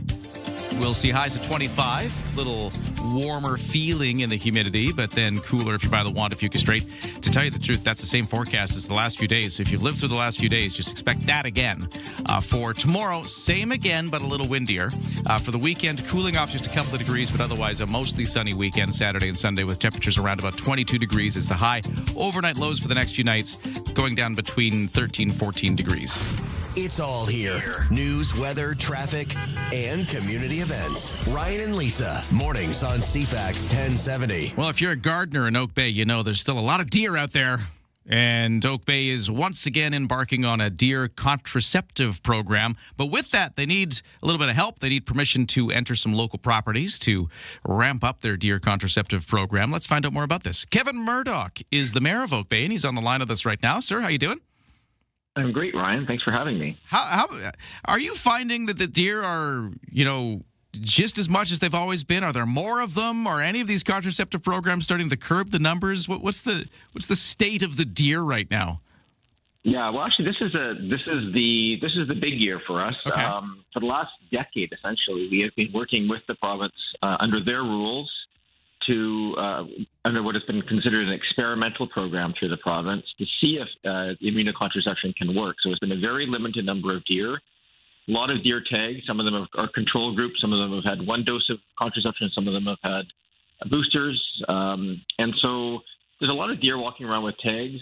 A lot of them have fawns, but very few of them have actually had meaningful application of immunocontraception. But what that program gave us was all the data required for the province to approve immunocontraception as a viable, in production, ongoing program. So we're going to be the first community in British Columbia to be doing this under this program. And we are now freed up to actually go out there and apply immunocontraception more broadly to deer across the community. So this is very exciting for us because this is actually our first chance to meaningfully impact the deer population. Until now, it's been work done really to prove the concept. This is and as a result of that, we need access to a lot more deer. And as a result of that, we're asking for people to give us access to their backyards so that the veterinarians can go where the deer are and apply the contraception. And how does that work? Do people actually need to sign up and give permission in some way? How do property owners give that permission? The easiest way is just to go to our website, oakbay.ca and /deer. So it's as short as we could possibly make it. So oakbay.ca/deer, and you can sign up there. We've got we put out an RFP, got a veterinarian to lead this program. They're doing all the permitting, and their team of veterinarians will be going into various areas to apply the immunocontraception. But yeah, the simplest way is just to sign up through the website. And let's talk about the goals here, because you mentioned that this is the big one. Everything else has been study. This is Oak Bay really making an effort now to try to curb that deer population. Is the goal to hit all the deer with the contraceptives, or is there like a percentage, or what's the ambition here? Well, I guess the goal is always all. I think realistically we have a target of around 55 deer is what we think we can probably get to in the window that we have available to us. If we have access to the deer. So that's probably about, that's the majority of the female population, we think, but probably not all of them. But yeah, the idea being we try and get as many needles into as many rumps of as many does as we possibly can in the window that we have available. And so with any luck, you'll get most of them. And then is the idea that this is really, by next year, maybe we see less deer? Or, when do you start to see the results of this? If you are, say a gardener in Oak Bay and you're wondering when they're going to stop munching on your plants. Sure. Well, obviously the bucks and the does that are here now are not getting killed in this process. So it's really stopping new new fawns from being born. But that's a pretty substantial portion of the refresh. This is probably a bit shocking, but we on average over the last number of years have our public works if a deer gets hit by a car or dies in someone's garden, our public works typically is called to go pick them up. Not always. Sometimes people just deal with it themselves. But we've averaged around 65 or 70 deer a year. Wow. That we've had to pick up off the road. So I had no idea. I knew that was an issue. I didn't know it was that high of a number. Yeah, so there's a fairly, unfortunately, a very sort of not very kind way of culling deer in our community, which is they get impaled on fences and hit by cars and so forth. So we think that by stopping the birthing, that will have a pretty substantial impact on the number of deer visible in the community, probably fairly quickly. But the reality is we don't really know for sure. And of course, we did ask other neighboring municipalities if they're interested in year one of this program. And they sort of opted to wait and see how this goes. But we do think that it will be more effective if we can prove effectiveness, that Victoria and Saanich, Esquimalt, et cetera, would probably like to come on board because we think this is a fairly cost-effective way of managing the population. And you bring up the neighboring municipalities. And I have a text message here at 71010, which is a bit of a joke, but kind of alludes to that. It says, hey, tell the Oak Bay Mayor that we'll send our deer at Ross Bay Cemetery over your way. Because, the deer don't, obey municipal boundaries. Even if you're giving them the contraceptives in Oak Bay, what is that to stop deer from the other municipalities from wandering across the border? I guess you kind of eventually would need everybody to get on board with this, or at least a lot of municipalities to get on board to curb the regional population. Yeah, we're not going to affect the population in Saanich or Victoria, obviously. Yeah. But it's interesting. One of the findings that we had, because one of the parts of the study that we did with the province was looking at the way deer move. And while the bucks roam all over the place, the does are actually fairly central. They'll still roam within a few block radius, maybe 2 or 3 blocks, but they don't go a long, long way. And so actually we think this is going to be fairly effective in Oak Bay just because we're affecting the new deer being born in Oak Bay. And so I know some will still come across. There'll be if the population goes down, they'll be seen as a good place to go get food if there's no other deer around. But we don't think it's going to be not worth it, I guess is probably the best way of putting that. And our hope is also, I think, if we can demonstrate effectiveness here, the province has suspended their financial support for deer management this year, unfortunately. They have been supportive over the last number of years, which we're appreciative of. So we're hoping that, again, if we can demonstrate effectiveness, that the province will unfreeze those funds and help us out with an ongoing deer management program. We're talking to the mayor of Oak Bay, Kevin Murdoch. They're about to embark on the big one. It's the big year where they're really going for it with the deer contraceptive program after a few years of study. But one thing you need, we'll just say this again, is permission to enter private properties as you give the contraceptive, because the deer are going to be all over the place, including private properties. So one more time, what do people need to know to do that? And what happens if not enough people sign up and give permission? That's not going to happen, Ryan. We're going to have lots of people. It is still a substantial issue for a lot of people in Oak Bay. I will say that. I think this is very helpful to get the word out. Interestingly, when we did a cull a number of years ago, we had an overwhelming response of people asking, and so we're hoping for the same thing again. It doesn't mean we'll necessarily make it to your backyard, but if you have deer around you, please go to oakbay.ca/deer and just fill in the consent form, and then the veterinary teams will reach out and try and schedule a time and a place that works and get there. And the really helpful thing here is that most people know their local deer.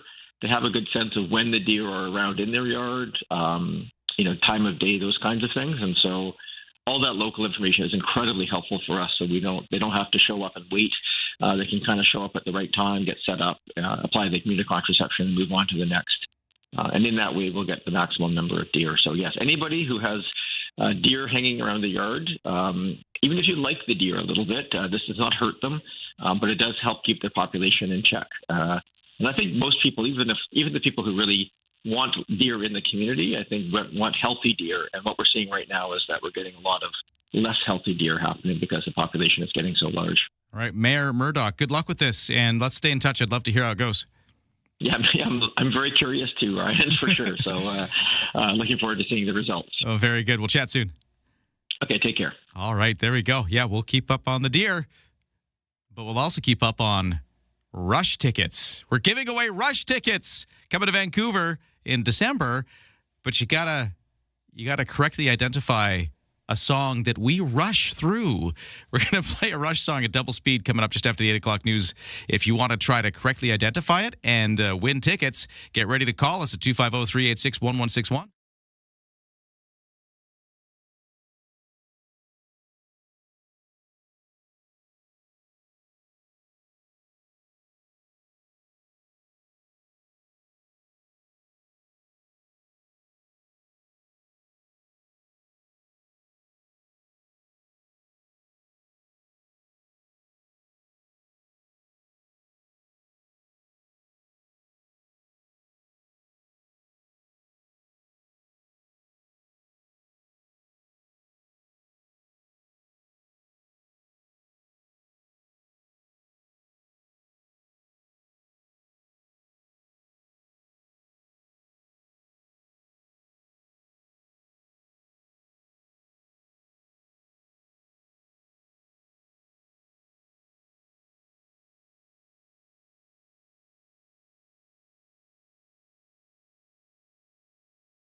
CFAX Victoria. An iHeart radio station.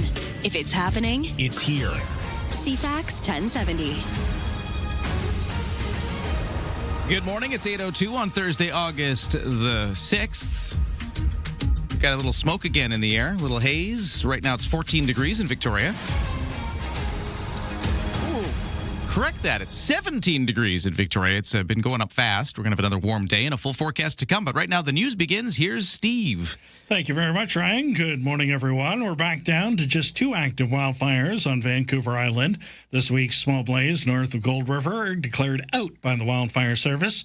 That leaves the 2 fires west of Campbell River. The one near Was is under control. A smaller one near Sutton Peak being held.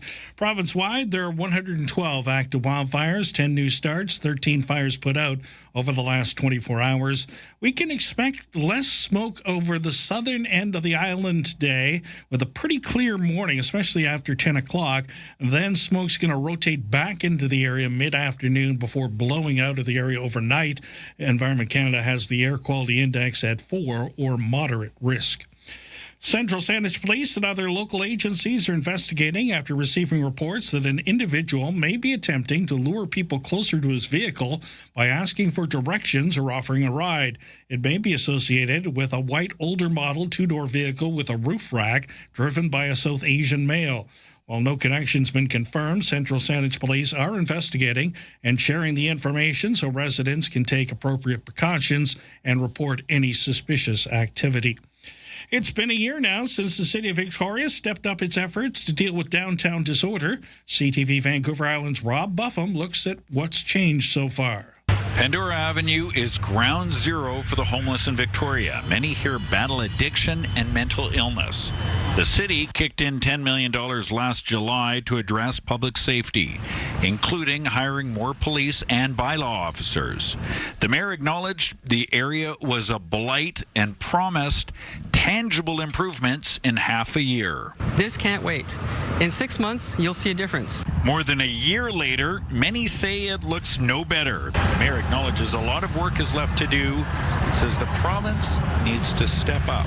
There's no doubt that the complexity of the issues that were there are taking longer than we expected, requiring more help than we expected. Downtown stores we spoke with last year, the victims of vandalism, say nothing's improved. The Downtown Victoria Business Association welcomed the city's efforts and agrees Blame for the lack of progress falls at the feet of the NDP government and a lack of funding for treatment and housing supports provincial jurisdiction. Mount East and Campbell River releasing an update on a search warrant executed back on July the 9th. Major Crime and Police Dog Services executed a search warrant in the 500 block of South Alder Street and seized cocaine, crack cocaine, marijuana, and over 77 grand in cash. A 62-year-old man and 58-year-old woman, also both from Campbell River, were arrested and released. They'll appear in court in October. And the Senate Homeland Security Committee has voted to hold Dr. Anthony Fauci in contempt of Congress and referred him for potential prosecution over his refusal to answer questions about his handling of the pandemic. The vote passed along party lines after Fauci invoked his Fifth Amendment right against self-incrimination more than 100 times when he testified before the committee last week about his role leading the country's response to the COVID-19 pandemic. We are voting on whether a witness who has received the benefit of a sweeping federal pardon can be ordered by this committee to answer questions and then defy that order without consequence. Democrats attempted to table the vote several times, but were unsuccessful. Peter Haralambous, ABC News. That's your news, day 8:06.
Today's CFAX 1070 News poll. Do you think BC needs to call a province-wide state of emergency due to the southern interior wildfires?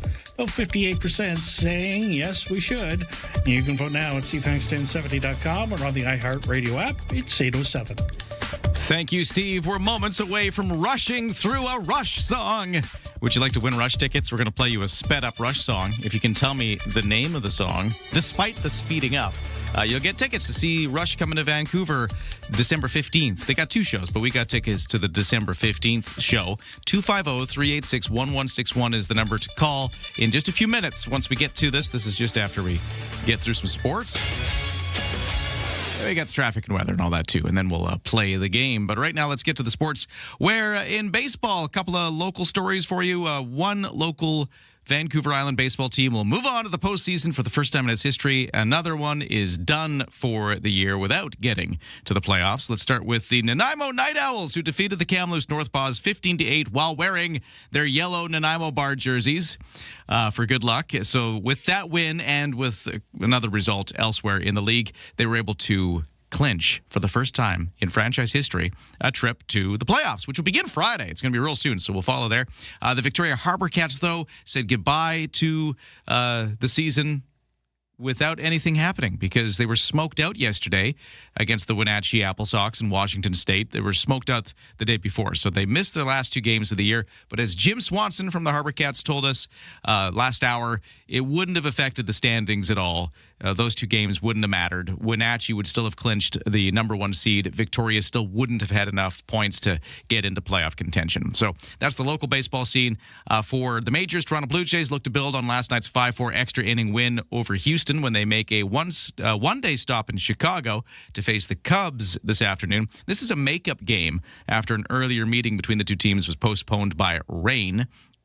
Tennis continues today at the National Bank Open in Montreal, with third-seeded Australia's Alex de Minaur facing Britain's Cameron Norrie. De Minaur is the highest remaining seed after the top seed Alexander Zverev was upset, and second-seeded Felix Auger-Aliassime withdrew with an injury. And by the way, with that, that means the only Canadian left in this whole thing is Canada's Leila Fernandez.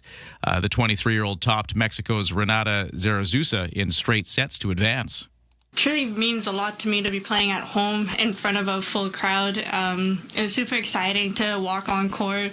A little bit nerve-wracking, but happy that I was able to manage those nerves. Yeah, no Canadians left in the men's or women's bracket other than Fernandez. That is your CFAX Sports. It's 8:10. We're going to be playing Rushing Through a Rush song next.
CFAX traffic and weather. By the way, the whole morning show is brought to you by Thrifty Foods, because now, in season, it's fresh BC peaches. Joyfully juicy, tree ripened under the Okanagan sunshine. Pick some up today at Thrifty Foods. Traffic and weather looking pretty typical. No major crashes or incidents like that to report. If you see otherwise, though, do text me at 71010. Yeah, but things look fairly clear today other than the Fortis BC work. Langford Parkway, watch out for obstructions right up until 7 p.m.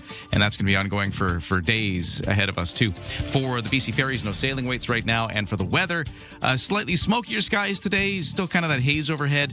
A air quality index rating of 4 today. It was 3 yesterday, so we're just slightly worse. If you notice a bit more smoke in the air, you're not wrong. But otherwise, it's the same story. All week, it's been kind of the same weather. We got sunny skies other than the haze. Highs at 25. A little bit of humidity making it feel warmer, but a little cooler by the windy water. And tomorrow looks the same, except maybe a little windier off the Juan de Fuca Strait. Saturday and Sunday, cool off a little bit. Highs of 22 with a mix of sun and cloud.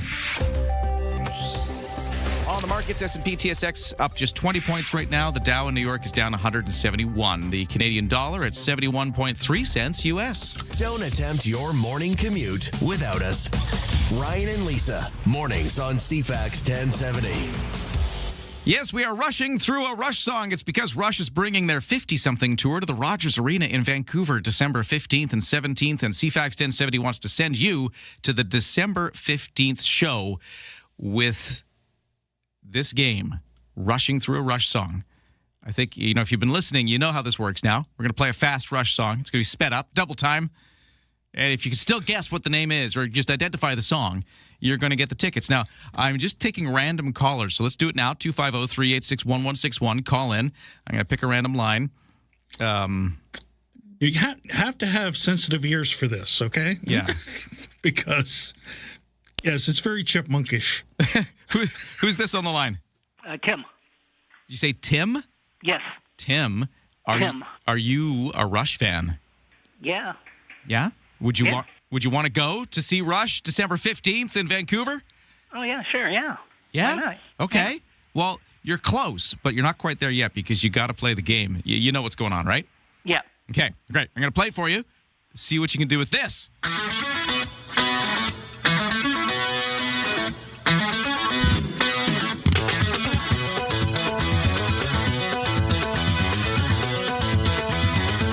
This doesn't get old.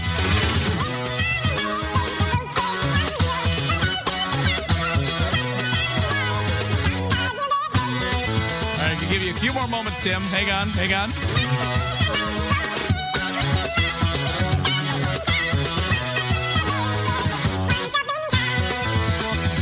Well, Tim, any guesses? It's right on the tip of my tongue, but I can't. Okay, hang on. One more second.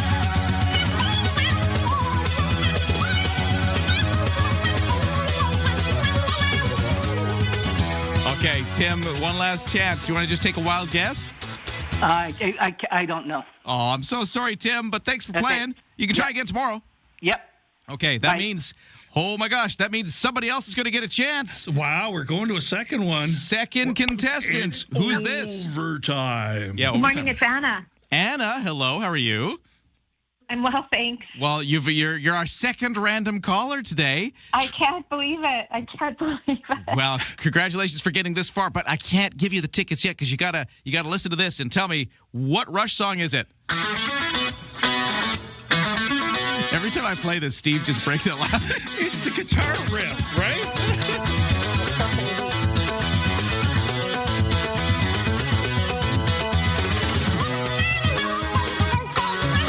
All right, do you need more or you got it? No, I'm pretty sure I know this one is Limelight. Yes, that is correct. Woo! You get the tickets. We're going to give you the sound effect. Here we go. Did you say your name was Anna? Yes. Anna, congratulations. You're going to the December 15th show of Rush. That's amazing. Are you a big Rush fan? Oh, yeah. And my husband is too, so it's going to be fantastic. Oh, so both of you are going to go, eh? Oh, yeah.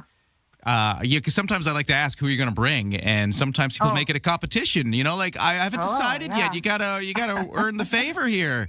But you got the husband locked in. True. Yeah, I think so. I don't know. That would be only fair. Yeah. Well, congratulations. I'm so glad you got in. I'm going to put you on hold. I'm going to talk to you off the air, and we'll get some information and get you your tickets. But thank you so much for playing. Super. Okay, there we go. Wow, overtime round there, Steve. Yes, and then the riff twice. Yeah. The sped up riff might be more interesting to my eardrums than Getty sped up. Yeah, the guitar and the drums sounds pretty cool, and then you get the chipmunk voice, and yeah, what are we going to speed up tomorrow? Because we got one more round of rushing through a Rush song tomorrow. Because we got one more pair of tickets. We'll see what we come up with then. You don't want to miss it, or maybe you do. I don't know. Hopefully, people are okay with the sped up Rush songs. True fans might be grimacing. But, anyways, Steve, it's news time. What's going on? Thank you, Ryan. Good morning, everyone. A few dozen properties in a village in Metro Vancouver under evacuation alert due to a nearby wildfire. The blaze is burning in Belcarra Regional Park. It has prompted those from 35 properties in the village of Anmore, north of Port Moody, to pack their essential items and be ready to leave at a moment's notice. The BC Labour Relations Board has rejected a bid by Amazon to stop binding arbitration on the e-commerce giant's collective bargaining talks with workers at their facility in Delta. The board's decision this week says Amazon and Unifor, which represents the workers, will have 7 days to agree on an arbitrator before the board appoints one. Arbitration was recommended and accepted by the union, but rejected by Amazon. A Victorian man who was recently extradited from Germany to face accusations of running a dark web drug trafficking ring has been sentenced to 6.5 years in prison. Mounties say 29-year-old Isaac Oliveira Scott pled guilty last month to trafficking in a controlled substance, possession for the purpose of trafficking, and 3 firearms offenses. And that's your news to 8:18.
Whether it's siding, gutters, or decking, ProTech Exterior Products has it all. Visit beahomepro.com to find out more. CFAX 1070 traffic and weather. On the roads, no crashes or major incidents to report, although if you see something, you can text me at 71010. Everything's looking pretty typical out there for the morning commute. Watch out for a closure of Yates Street between Vancouver and Cook for ongoing construction. That's closed right up until 5 today as a downtown spot to watch for. And then as of tomorrow, this isn't today, but as of tomorrow, they're going to start locking down some of the Inner Harbor streets, like Belleville and bits of government there right in front of the Inner Harbor because of the Foster Foundation Gala on Friday and the big free concert in the Inner Harbor on Saturday. But yeah, road closures will start as of tomorrow, not today. For the weather forecast, a bit of smoke in the air again today. Otherwise, it is a very similar forecast to the whole week. Sunshine, temperatures around about the mid-20s. Feeling warmer in the humidity, but feeling cooler by the water with some wind blowing off the Juan de Fuca Strait. Clear skies tonight, lows to 14. Tomorrow, it's the same again, except maybe a bit windier off the Juan de Fuca Strait than Saturday and Sunday as we head into the weekend, looking like a mix of sun and cloud with temperatures into the 22-degree range both days and overnight lows around about 13. Thanks for starting your day with us. Ryan and Lisa, mornings on CFAX 1070. Well, Steve, we've had a lot of sports to talk about this day because we were talking to Jim Swanson from the Harbor Cats about the Nanaimo Night Owls moving on to the playoffs. Well, another team we're following closely in a different sport completely is the Shamrocks lacrosse team because they have already started their playoffs with the big win over Nanaimo a couple of days ago. They got another one coming up tonight, so we wanted to reach out to the Shamrocks and get a sense of how things are going there. So let's do it. Let's get Chris Welsh, General Manager of the Shamrocks, on the line right now. Sir, how you doing? Good morning, guys. Good to have you back with us. Nice win on Tuesday night to kick things off. Yeah, it was an ideal start for us. The guys really came out flying, and we kind of put it away early with a 7-goal burst in the first period alone. And it's not very often in a 3-period game where you've got the winning goal scored in the third period, but that turned out to be the case on Tuesday. Well, it's another game tonight as you move into Nanaimo. Then it's back to Victoria on tomorrow for Game 3. And that could be it because it's only a best-of-5, right? Yeah, it's a rare playoff back-to-back. We get some back-to-backs during the regular season, but usually in the playoffs we go every other night. But due to some scheduling issues this year, we're doing a rare back-to-back. So it's 7 o'clock tonight at the Frank Crane Arena, and lots of Victoria fans are planning to take the drive up the Malahat to check in the action there, as they often do.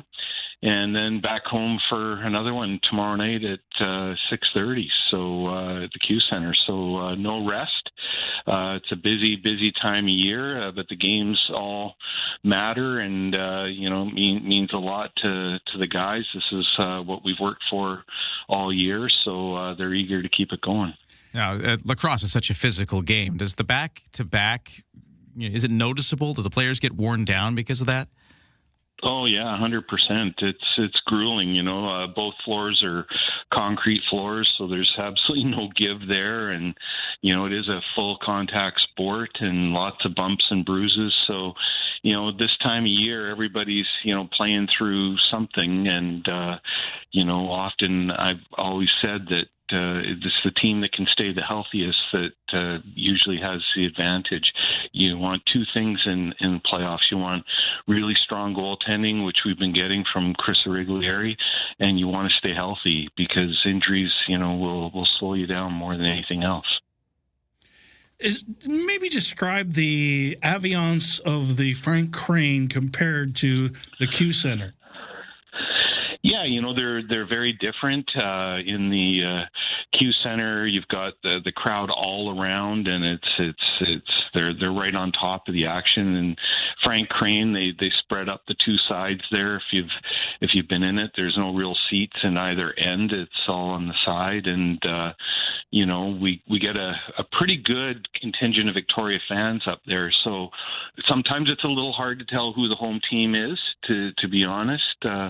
But it really shows the island rivalry.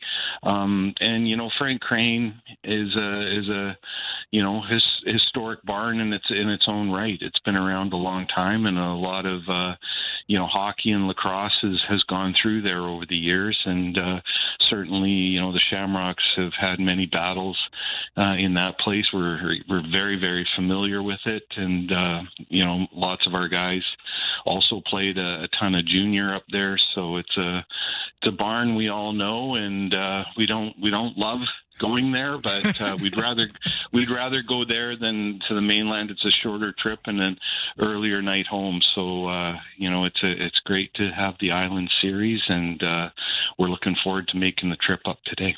One of the strengths of your program with the Shamrocks has been the success at the junior level as well. So the Junior A Shamrocks won last night, take a 3-2 lead in their series with Coquitlam. How important is that connection as you continue to, build really good teams?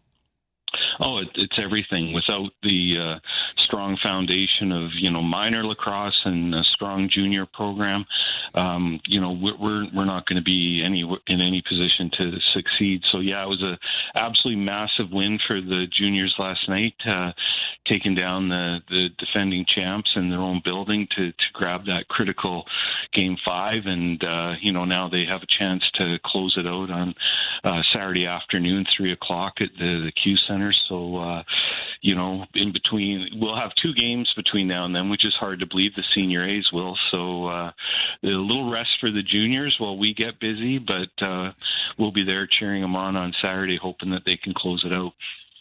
We're talking to the general manager of the Victoria Shamrocks, Chris Welsh, as we get ready for Game 2 of their WLA playoff series against Nanaimo. So it's an island rivalry. Game 2 is coming up. They won the first game. Victoria Shamrocks won the first game. We'll see what comes out of this one. And, of course, I'll just quickly set this up because, this, if it goes your way, you move on to another round for the WLA. And then if you win that, you go on to the Mann Cup, right? Yeah, that's the path, and a lot of work to do to get there. But there's no easy route, just the direct one. So that's the one we're on, and we'll see how far we can take it. Well, thanks so much for talking to us. Good luck with the game tonight and tomorrow. We'll be following it here. Okay, guys. Appreciate it. Thank you. All right, there's Chris Welsh. And, good point, Steve, that we've got not just the senior Shamrocks kicking things off here this week, but the Junior A Shamrocks doing well as well. Yeah, big win last night. Yeah. Going up 3-2 in the series, because so many times in sports, Game 5 is key. Now you can close it out at home. Real big opportunity there. All right, we'll follow it. Right now, we'll get to the news. 8:30 News with Steve next. From CFAX 1070. Here's what's happening around the island. Celebrate our coast at Cadbro Bay Festival, Sunday, August 9th from 11 to 3 p.m. Victoria Symphony presents Symphony in the Summer Festival, July 10th through August 9th. Details at victoriasymphony.ca. Have an event you want featured on CFAX 1070? Text us at 71010 to be featured. Get more event info at CFAX1070.com. If it's happening, it's here. CFAX 1070.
CFAX Victoria. An iHeart radio station.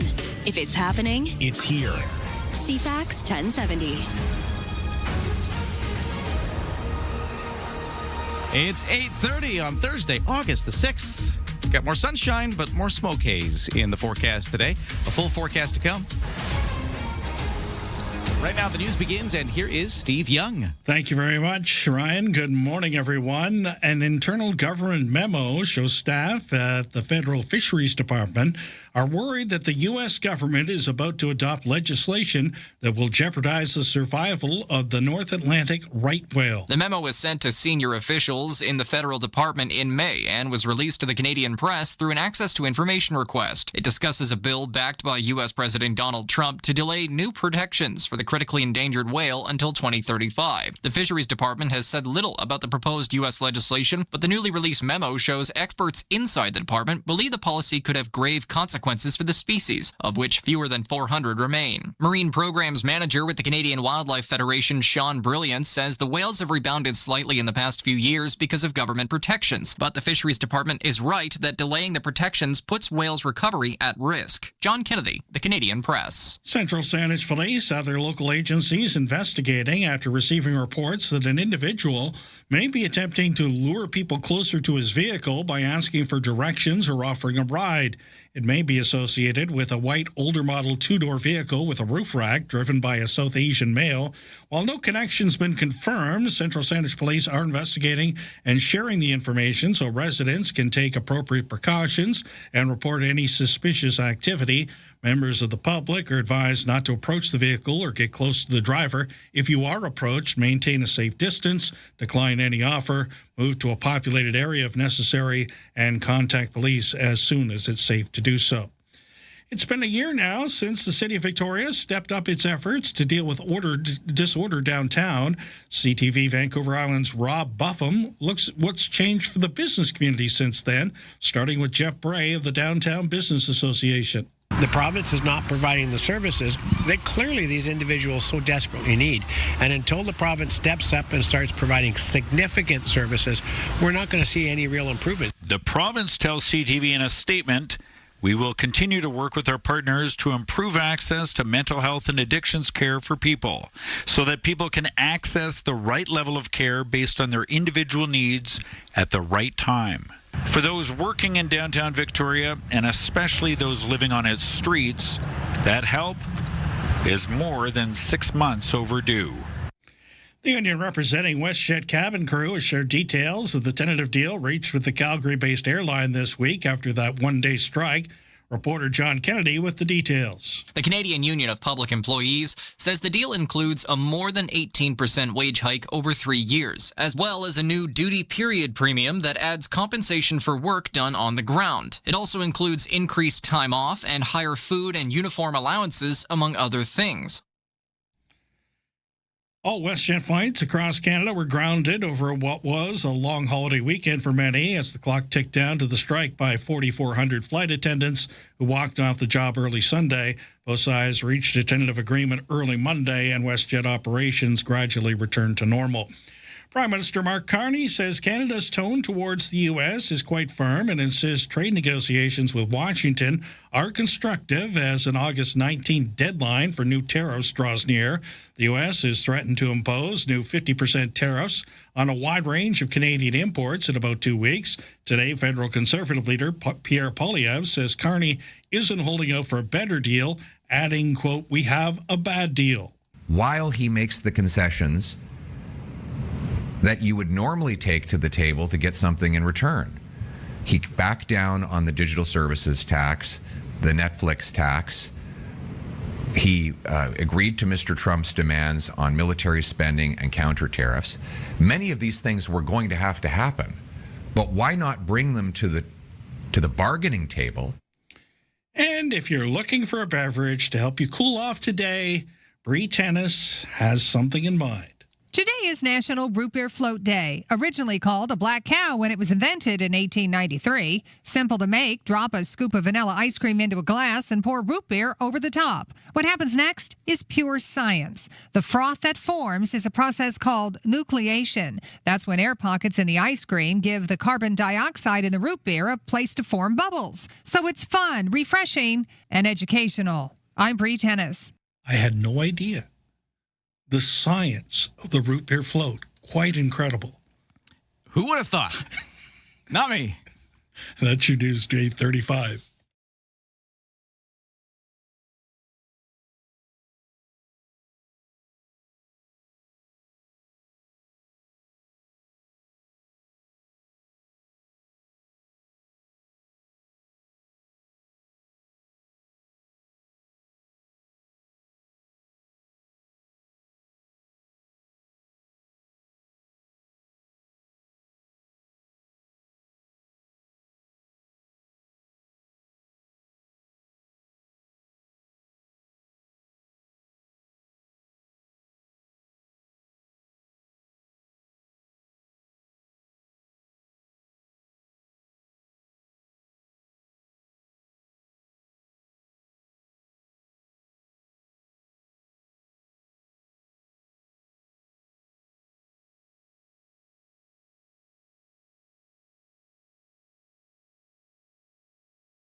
Today's CFAX 1070 News Poll. Do you think BC needs to call a province-wide state of emergency due to the southern interior wildfires? Close to a 50-50 split with the yes side with a slight edge. You can vote now at CFAX1070.com or on the iHeartRadio app. It's 7:37. Thank you, Steve. You might be out there listening saying, hey, wait a minute. They might have given away Rush tickets, but didn't they also have a 4-pack of tickets to give away to see Pacific FC take on Toronto at Starlight Stadium this weekend on Saturday? Well, you would be correct if you're thinking that. We still have those tickets to give away. We're going to do that in a few minutes. We're not going to do anything fancy, though. We've spent all of our creative juices on rushing through a Rush song, so we're just going to take a random caller and give you tickets in a few moments. So stand by for that. By the way, Steve, I got texters here. One text saying, I just wanted you to know that I get such a kick out of seeing how much you enjoy playing that rushing through a song game. Steve and I are literally killing ourselves laughing every time we play this game. This texter says, Rush is a great concept celebrating a great Canadian band. Fun, says the texter. So glad it's going well. I'm having a lot of fun. I am too. Like I said, the guitar riff off the top is just like, it's going to be memorable for years and years when I'm old. You're going to remember. And I hear a Rush song. I remember when Ryan sped that up. Yeah, remember when it sounded like an 8-bit video game for some reason, and then Geddy Lee sounded like Alvin, the chipmunk? Anyways, we'll play again tomorrow. That's tomorrow. Soon, it's time for soccer tickets. That's coming up. But speaking of sports, let's get right into it. For the Victoria Shamrocks, we were just talking to General Manager Chris Walsh a few seconds ago. He's talking about the fact that tonight, of course, they're going into Nanaimo for Game 2. They won Game 1, the Shamrocks did. So they have a 1-0 series lead going into Nanaimo tonight for Game number 2. And Game 3 will be back in Victoria at the Q Center. They're doing a back-to-back, which he says is unusual. It's interesting to hear that. They don't often during the playoffs in the WLA do back-to-backs, but they will just because of scheduling reasons this time around, and that's what's coming at us. The Victoria Harbour Cats baseball team are done for the season. They got smoked out again last night. No last game of the season, although they say it didn't change the standings at all. They did not make the playoffs, and that wouldn't have changed, even if they could have played Wenatchee last night in Washington State, but the smoke was too bad. However, the Nanaimo Harbour Cats did get to the playoffs, and it's the first time they've ever done that in their 5-year history. They beat the Kamloops Northpaws 15-8 yesterday, and will now on Friday play their very first ever playoff game. In the majors, Toronto beat Houston in 10 innings, 5-4. Seattle down Detroit 4-2.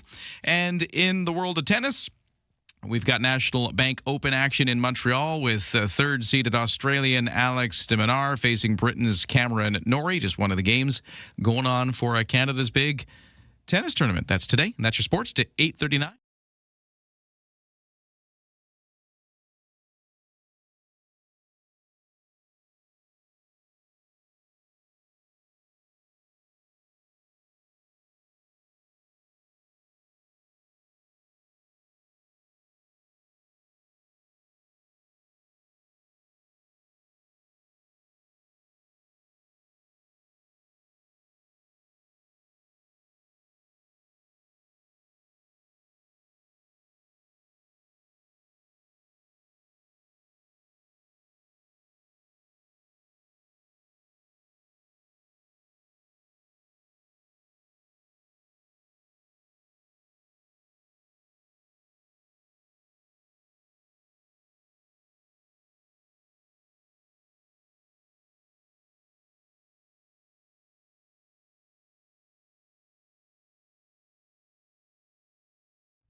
CFAX 1070, traffic and weather. By the way, morning show brought to you by Bluebird Cabs. Need a cab? Download the new Bluebird Cabs app at Bluebird Cabs Ltd. They're proudly local and Canadian owned and run since 1946. Things are still pretty typical out there. No crashes, no major backups for our major routes.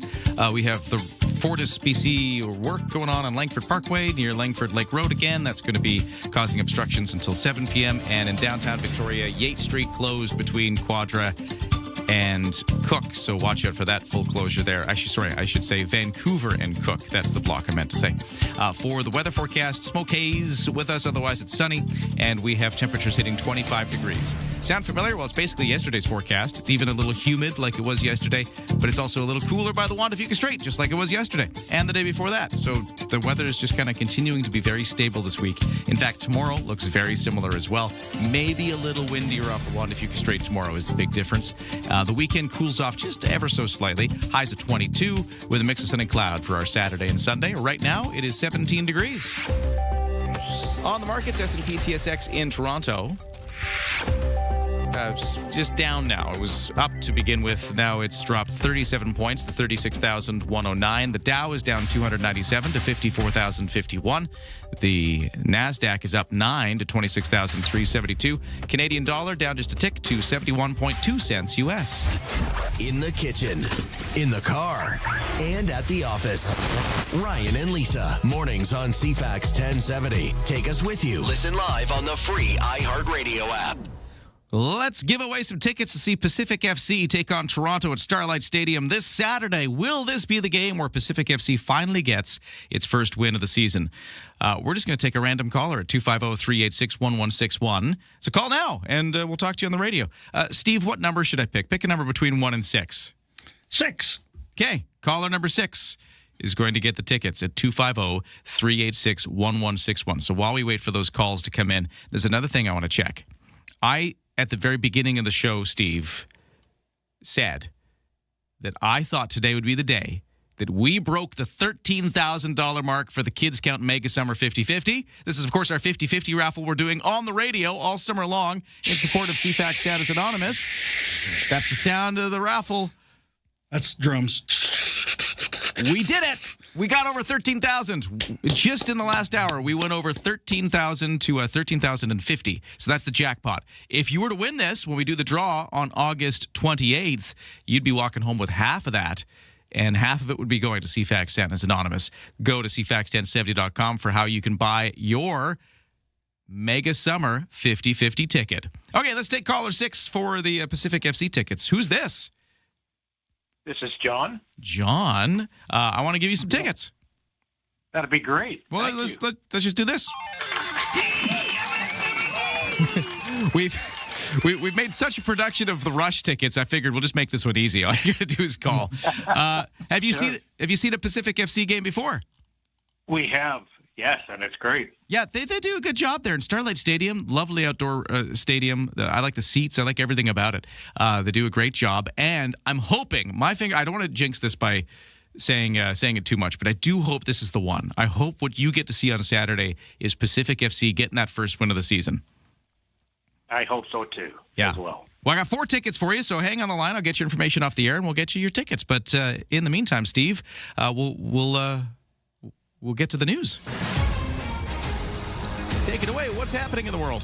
Well, checking your headlines today, rescue crews continuing that search for the young hiker after he became separated from his group while at Strathcona Provincial Park. Comox Valley Search and Rescue says the 25-year-old man was in the area of Paradise Meadows when he went missing Monday. A search later that day did not turn up the man. Crews continuing their efforts while asking for anyone who may have seen the missing person to contact the Mounties. BC Hydro buying the Island Generation Power Plant over in Campbell River to help strengthen electricity reliability on Vancouver Island as demand continues to grow. The natural gas facility produces 275 megawatts and is typically used during periods of peak demand, operating about 15 days a year over the past 5 years. Energy Minister Adrian Dix will be talking to Ryan about this in about 4 minutes' time. He says the purchase supports the province's long-term plan to expand clean electricity while ensuring dependable backup power stays available. And this will be the last year that the Richmond Night Market operates there, marking the end of one of North America's iconic summer events. Market founder Raymond Chung says in a statement that running the market for the past 26 years has been rewarding. He says the decision comes as the market's lease ends this year. That's your news headlines, 8:46. Hey, I got one other sports thing I haven't talked about yet on the radio, Steve. What you got? Well, a texter just reminded me that a wrestling thing has happened. Chelsea Green from right here in Victoria won the WWE Women's World Championship. Apparently the first ever winner from Victoria, according to the texter. Yes, it was a big wrestling weekend. ESPN was doing pre-wrestling shows for 6 hours. Wow. Wow. So congratulations to Chelsea. We've talked about her the odd time before. She has a very good social media presence. If you want to follow somebody who gets in there, interacts with fans, plays up storylines, she's very entertaining. All right, there you go. Chelsea Green from Victoria with a big win. Check it out. Coming up next, we got a story this week that we want to follow. We've learned that BC Hydro is going to buy the Island Generation natural gas plant, which is up in Campbell River, with the province's energy minister saying this will support the province's plans to expand clean energy while keeping backup power available. Minister Adrian Dix, our Minister of Energy and Climate Solutions, joining us in just a few moments to talk more about this purchase and what it all means. Where the noise stops and the conversation begins. Hey, it's Friday. Welcome to the Graham Richardson Show. The stories that shaped your week aren't just headlines. They are the moments we live through and the decisions that change what comes next. Let's take a closer look at that together. It's national conversations. From major policy shifts to the fun, unexpected trends and friends everyone will be talking about. It is intelligent, unpredictable, and completely Canadian. Stay informed. Stay ahead. The Graham Richardson Show. Friday morning at 9 a.m. right here on CFAX 1070.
CFAX traffic and weather, things are pretty light on the West Shore commute. No crashes or accidents right now. We have construction delays on Yates between Vancouver and Cook. Full closure for that block. And there's also obstructions on the Langford Parkway near Langford Lake Road, which has been ongoing this week and will continue next week as well. CFAX Morning Show brought to you by Thrifty Foods. Now in season, fresh BC peaches. Joyfully juicy.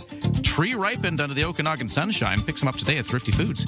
Weather forecast, still got that smoke. In fact, at times today, we're going to go up to a 4 on the air quality index from Environment Canada. On a scale of 1 to 10, where 1 is great and 10 is bad, we're at a 4, which is the moderate risk category, but not all day long. It's just kind of now it starts to ease up a little bit as we get further into the day. And temperature should get to a high of 25. Right now it's 17. Ryan and Lisa.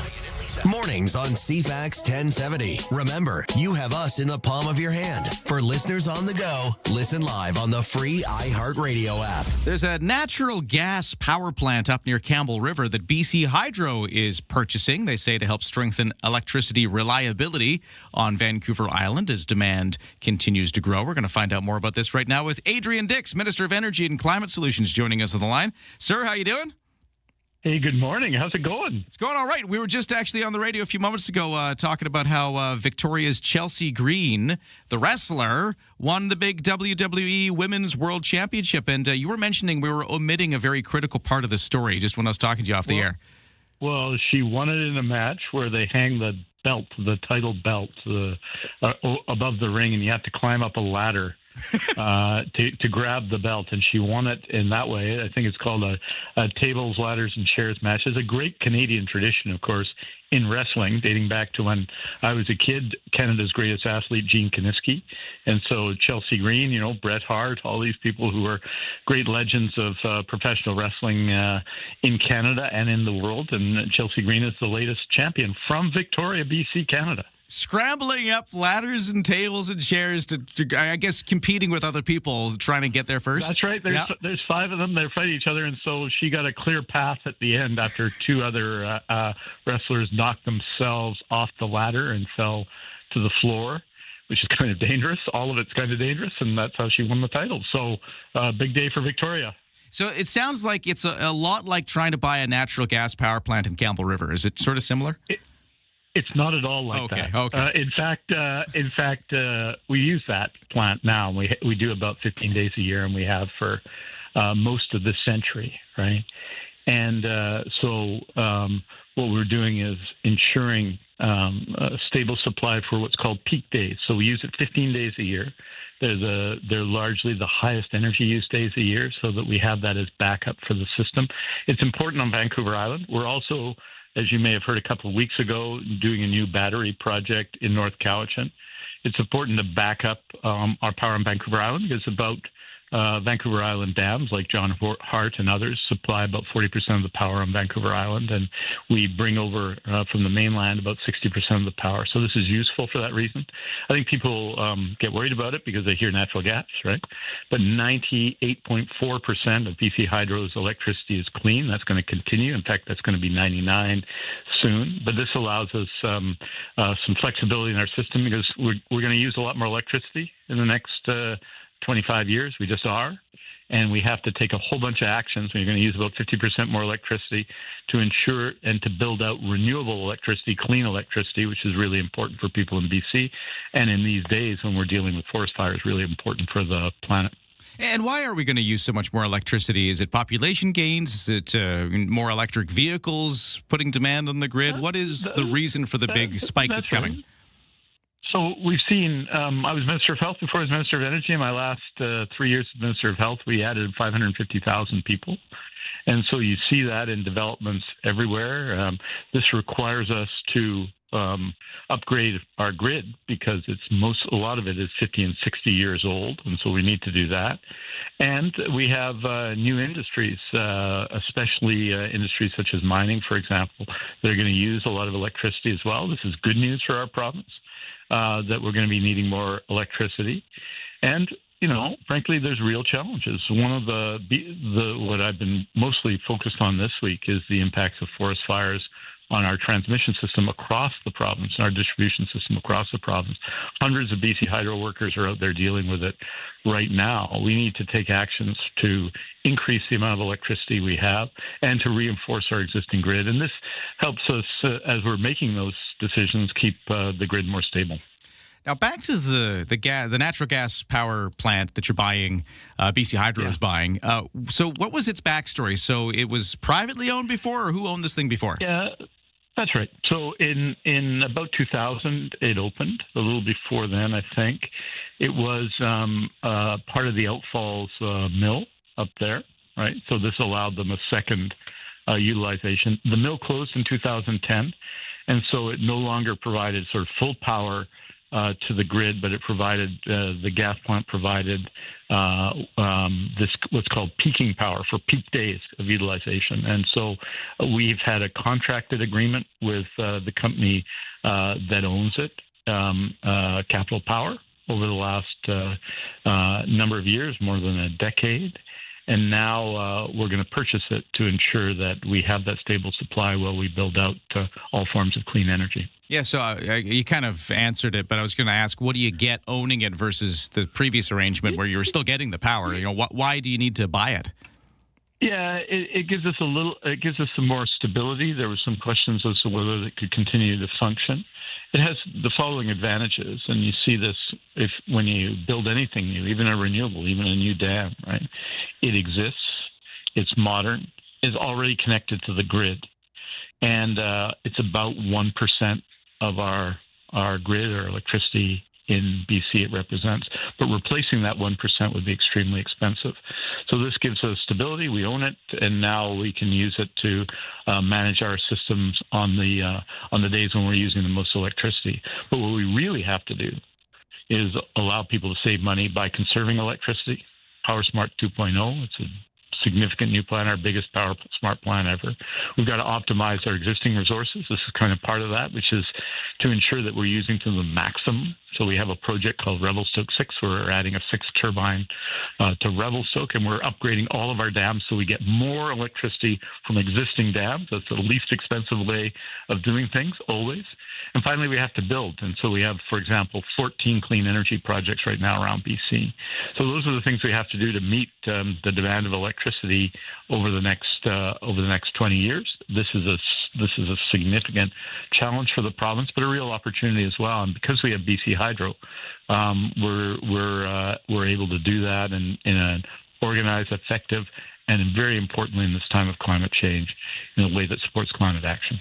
Adrian Dix is BC's Minister of Energy and Climate Solutions, and as we've learned, massive wrestling fan. That was one of the big takeaways for me today. Thank you for sharing all that information today. Used to see All-Star Wrestling in the Agrodome here in Vancouver. Love it. Adrian Dix, until next time, thanks for joining us. Hey, take care, eh? We're done for the day. See you tomorrow.